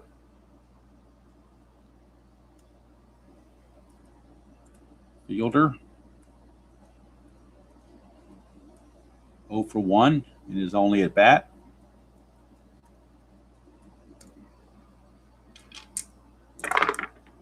That's a 6-5. Ground ball to second. Frank White's been busy over there. One away.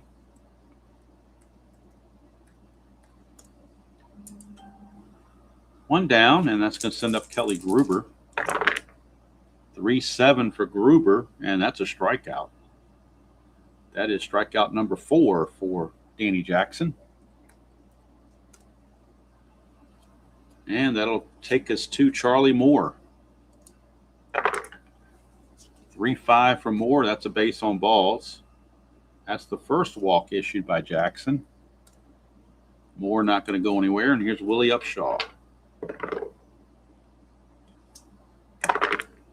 That's a 1-7 for Upshaw. Struck him out. Strikeout number 5.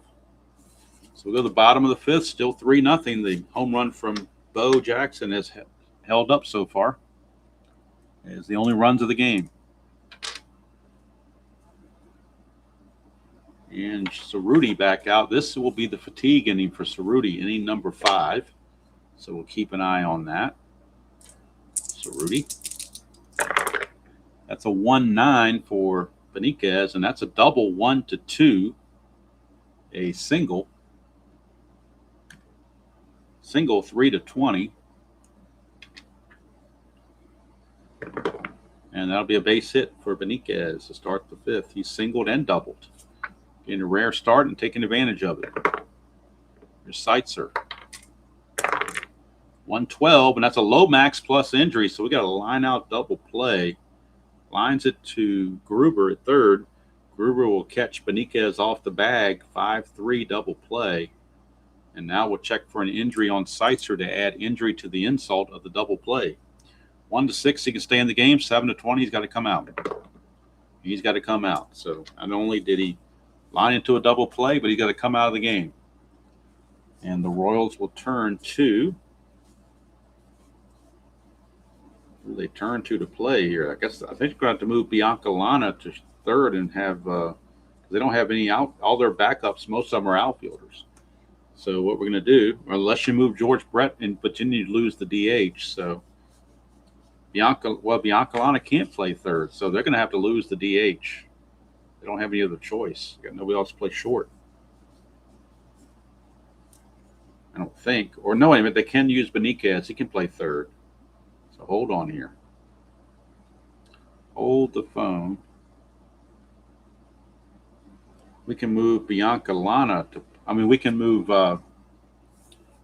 Beniquez to third base and bring in another outfielder. That's what we can do.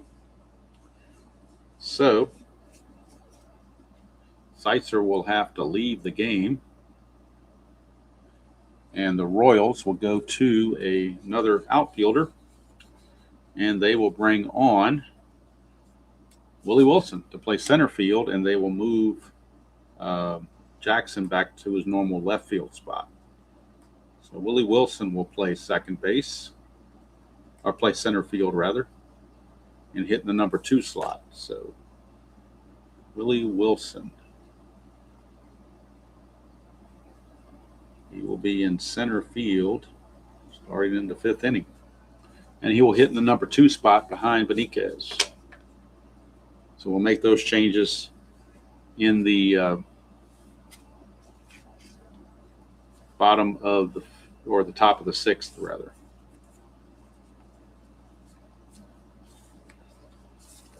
So Seitzer will have to leave the game. So now let's go back to the computer here. Beniquez with his single, but then gets doubled off on the line drive to third.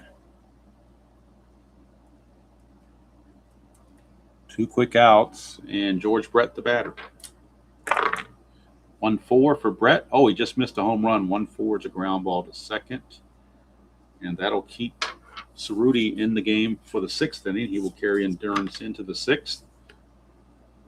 And we'll make these changes on the computer and get everything copacetic before we start the 6th inning.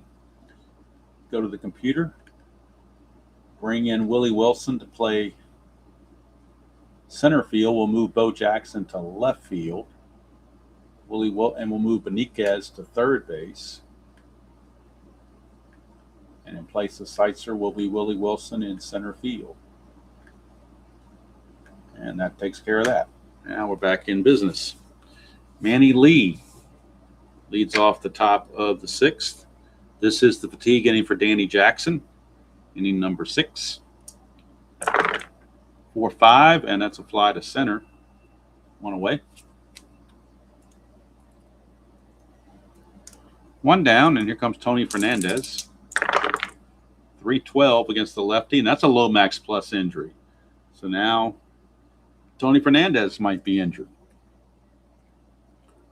Again, we'll roll the 1-6. He stays in the game. 7 or 20, he's got to come out.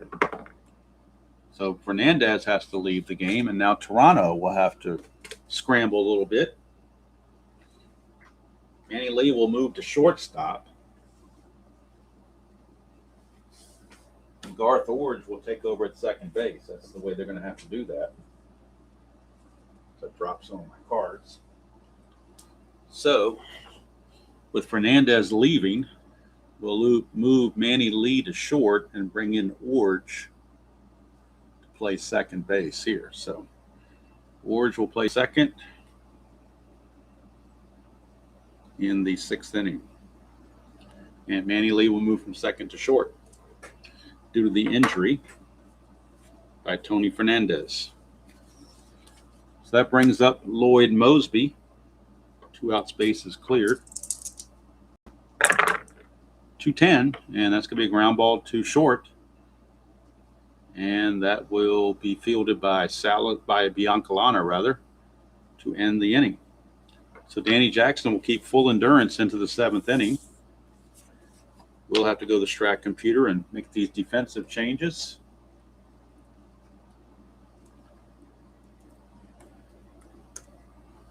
For the Jays. So go on to the computer, move Manny Lee from second to short. And we bring Garth Orge to bat leadoff and play second base in place of the injured Tony Fernandez. All right, John Cerruti back out. He will be facing Tartable, White, and Balboni here in the bottom of the 6th. So still a 3-0 game. That 3-run home run from Bo Jackson has stood the test of time. 111, and that's going to be a regular single. There's a clutch there, but we're not in that kind of situation, so the single is good. And that'll bring up Frank White. That's a 6-6, and that's a 1 for a home run. Anything else, he will fly to left.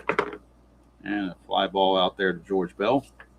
1 away for Mr. Bye-Bye Balboni. 2-10 for Balboni. He flies to center. Hauled in by Mosby. 2 away. And that'll take us to Bo Nose. He's responsible for those runs.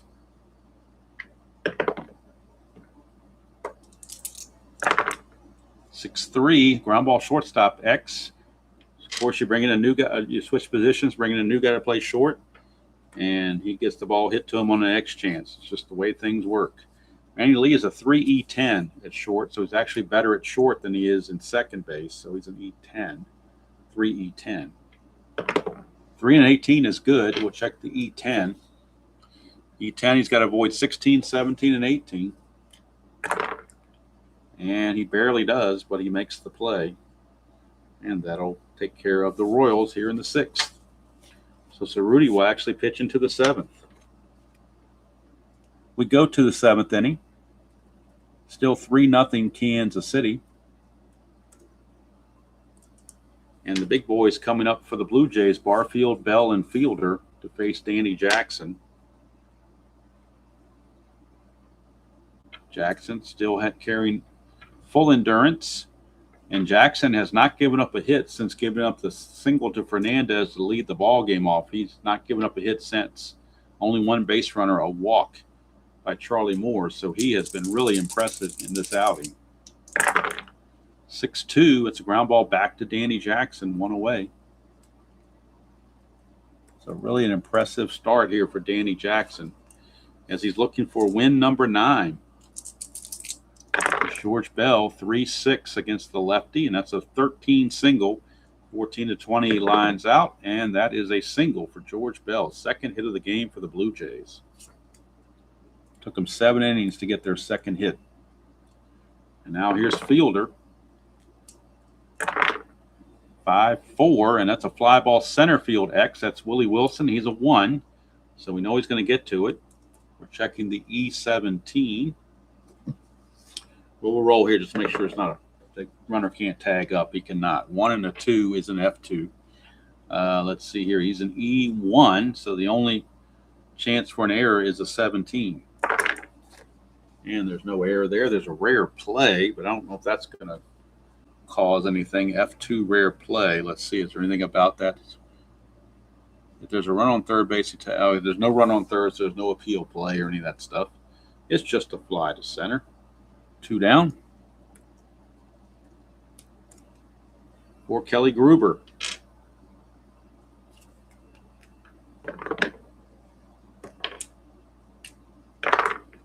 .65, and that's ground ball to second. That'll do it. Danny Jackson will continue into the 8th inning. 2-hit shutout. Why not?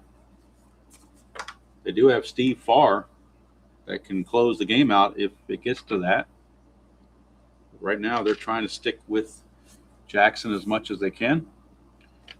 Due up for the Royals here against Cerruti, it is going to be Buddy Biancalana.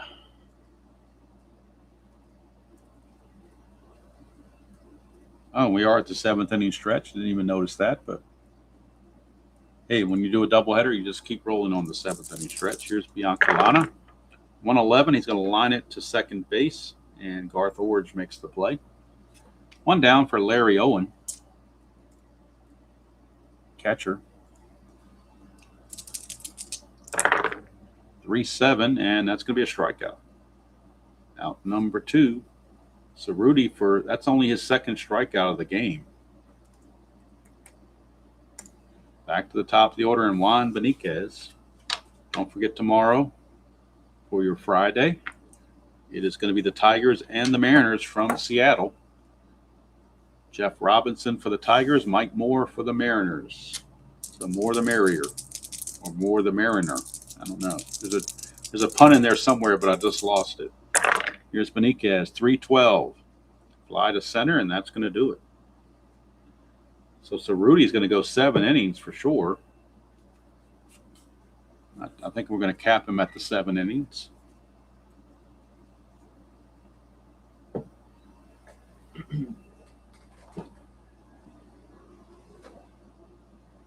We go to the 8th inning. Stand up and stretch just another time real quick. We go to the 8th inning, and Danny Jackson back out. Charlie Moore, Willie Upshaw, and Manny Lee, the scheduled hitters. Against Mr. Jackson. 6-4, and that's a ballpark single check. It's going to be a 1 to an 11. And Moore will get himself a base hit. Leadoff single for Charlie Moore.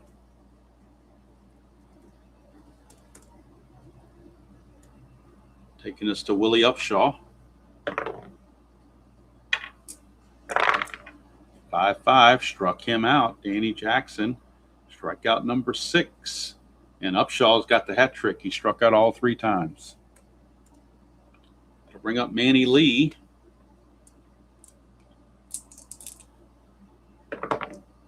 Switch hitter.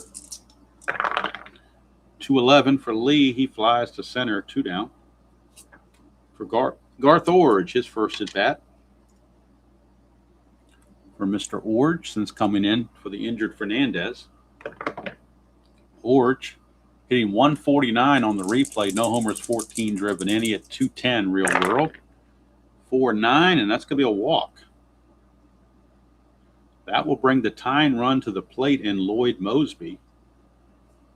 So Steve Farr is ready to go to face Barfield. So this is going to be the last batter for Jackson. They don't want Jackson to face Barfield. They do have Steve Farr loosening the bullpen. He will be ready to either pitch the 9th inning or to have to face Barfield to get out of this inning. So runners at first and second, 2 outs. Clutch situation for Lloyd Mosby.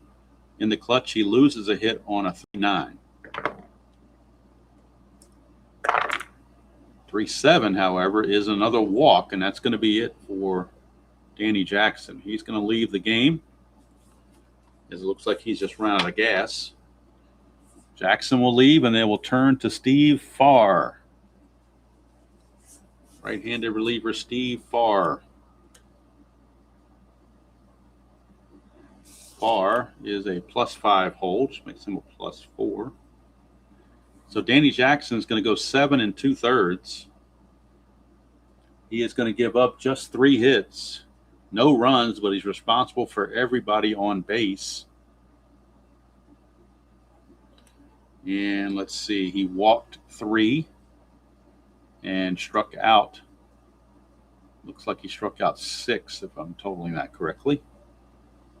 So Steve Farr in a big situation, facing the guy that leads the league in home runs, Jesse Barfield. Computer is telling me that Jackson is tired, but tired or no tired, we were making this move anyway with the tough right-handed hitter coming up. They are going to Steve Farr out of the bullpen. Quisenberry saved game 1. Can Steve Farr save game 2? We'll get the numbers on Farr on both the real season and the replay. Steve Farr on the real season, 4-3, a 4.15 ERA and 1 save in the real season. On the replay, he is 3-3 with a 4.11 ERA and 8 saves. 50 innings pitched, 47 hits, 33 walks, 47 strikeouts. He's got a tough customer to deal with in Jesse Barfield. Barfield in a clutch situation against a right-hander, loses a hit on 1-8 and on 2-12. Farr to Barfield. Oh, that one didn't go through. Let's redo that again. That one red die flipped over the edge, so we'll re-roll that. There we go. 5-4. Fly ball to left. That's going to end the inning. So Farr does the job. And Barfield unable to get the runs home. We will go to the bottom of the 8th. It'll be Wilson, Brett, and Tartable due up for the Royals. And it looks like Gary Lavelle will come in and pitch for the Blue Jays in back of Cerruti. So they will cap Cerruti at 7 innings. And he is going to give up, let's see here. Get back to the computer.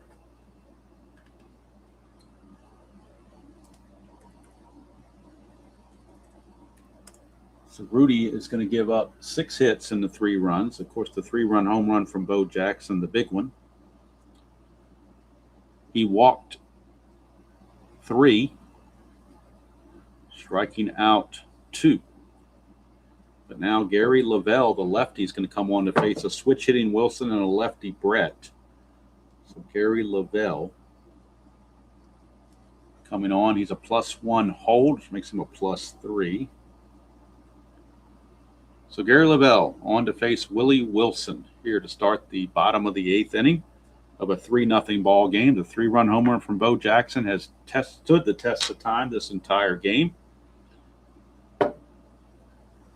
Royals looking for a little bit of insurance. So we bring in Gary Lavelle from the bullpen for Toronto and get his numbers, both on the real world and the replay. Gary Lavelle, real world, 2-3, 5.53 ERA and a save.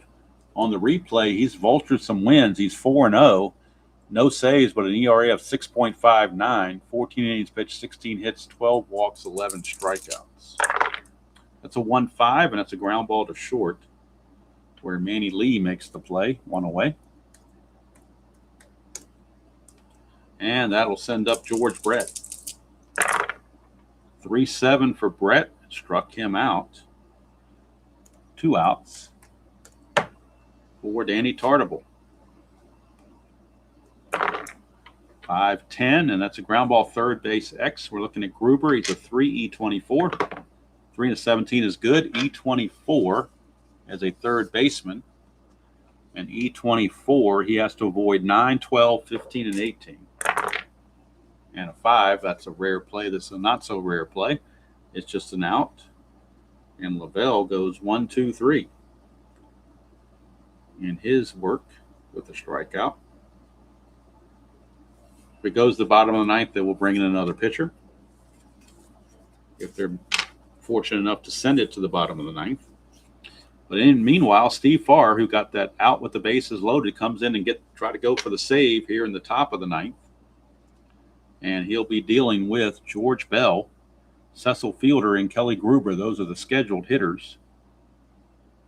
Do have guys like Fred McGriff and company on the bench if need be.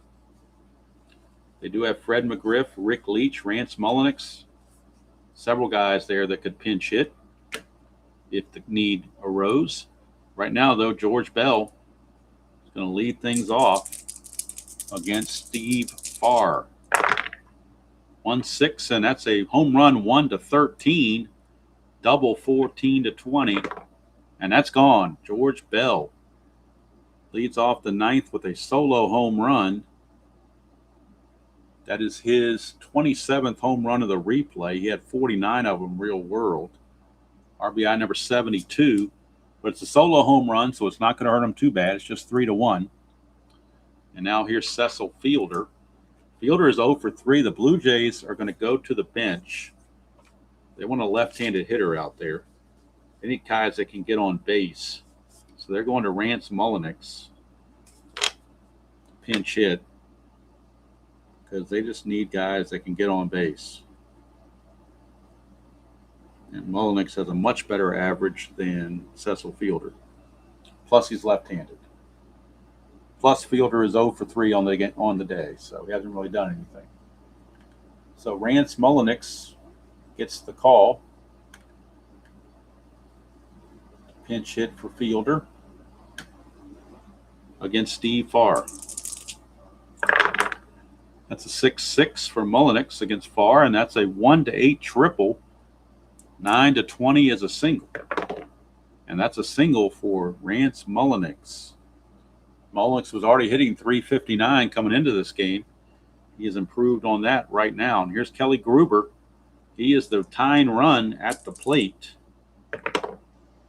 Royals have no other action in their bullpen.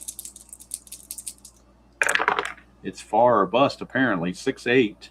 Ground ball shortstop X. That is Bianca Lana, 3E88. 3-16 is good, but boy, that E88 looking a little rough here. E88, well, not too bad. 9, 11, 12, 14, and 16. That's a 12, though. That will be an error. One base error on Bianca Lana. So instead of getting a potential double play or something like that, we have an E6. And that's going to really put the Royals behind the 8 ball. And now for the Blue Jays, it'll be Charlie Moore, but he will not hit. They will go to Ernie Witt to pinch hit, and he would stay in the game to catch. So Ernie Witt's going to grab a bat.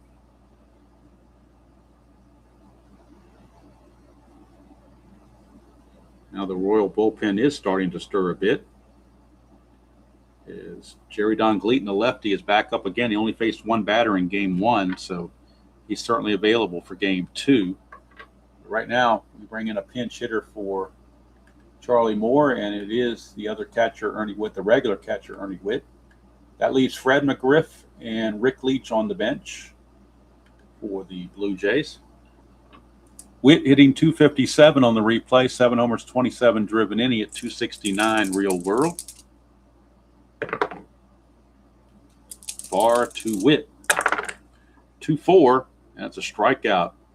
Big strikeout there for Steve Farr.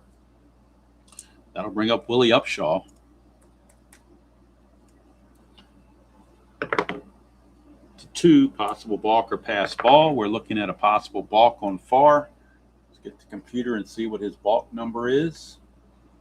What he needs to balk. far as got a 0 balk, so no threat there. 4 wild pitch, no balk, so no worries of a balk. Upshaw. 2-5 for Upshaw. Fly ball to right field, 2 down. Now the last chance is Manny Lee. But they have to leave him in there because they have nobody else to play shortstop. So Manny Lee will hit.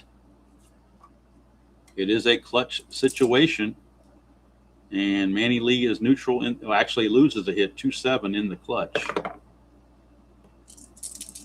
That is a 2. What did I just say? 2-7. He loses a hit. Did I really just say that? Did I really just say that Manny Lee loses a hit in the clutch on a 2-7?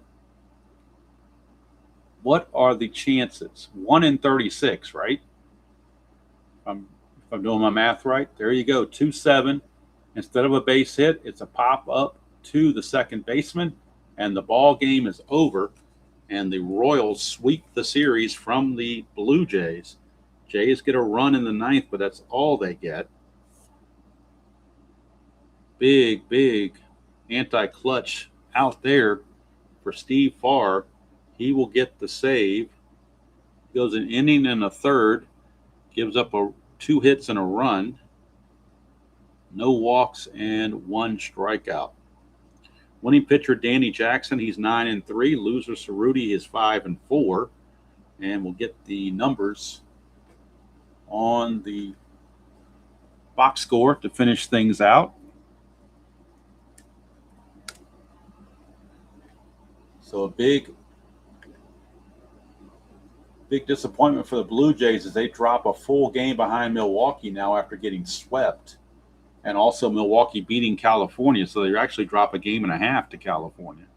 They're now 6.5 out, or 6 games out now. They were 4.5. Now they're 6 games out. So we look at the box score. That's the 9th save for Steve Farr. He only had 1 save all year, but he's got 9 in the replay. 5-4 is the record now for Cerruti. 9-3 for Danny Jackson. Bo Jackson, the 3-run home run. 3-6-1 for the Royals. 1-5-0 for the Jays. The Royals sweep the series. They win the first game. They win the first game 4-3. They win the second game 3-1. Improve their record now to 41-37. 41-37 now for the Royals. Blue Jays dropped to 47-31. Look at the standings in both divisions after this doubleheader. The Blue Jays now fall a full 6 games behind Milwaukee, actually 7 back in the loss column. The Royals with the sweep pulled within 6.5 of the Oakland A's. And they have a full 2-game lead on the California Angels for second place. So doubleheader is complete. Tomorrow we'll wrap up the week with Detroit at Seattle from the Kingdome. That'll be roughly 9 a.m. tomorrow morning. Appreciate all those that sat through the whole doubleheader with me, kept me company. And until next time, remember there is no game tonight for the Rockies replay because they are off the next 2 nights. So probably either tonight or Friday night we'll have the first couple of rounds of the Masters in History Maker Golf. We'll do that. And I'm not sure what else we'll do the rest of the way. But anyway, thank you all for being with me for this doubleheader. Stay cool out there if you're on the East Coast especially. Hydrate, stay cool, stay in the air conditioning, stay in the shade, stay anywhere that you won't get any heat troubles. And that's going to do it from here. Royals sweep the Jays. A very productive day in Kansas City for the Royals. Until next time, enjoy playing whatever game you choose to play, however you choose to play it, and we'll see you all down the road.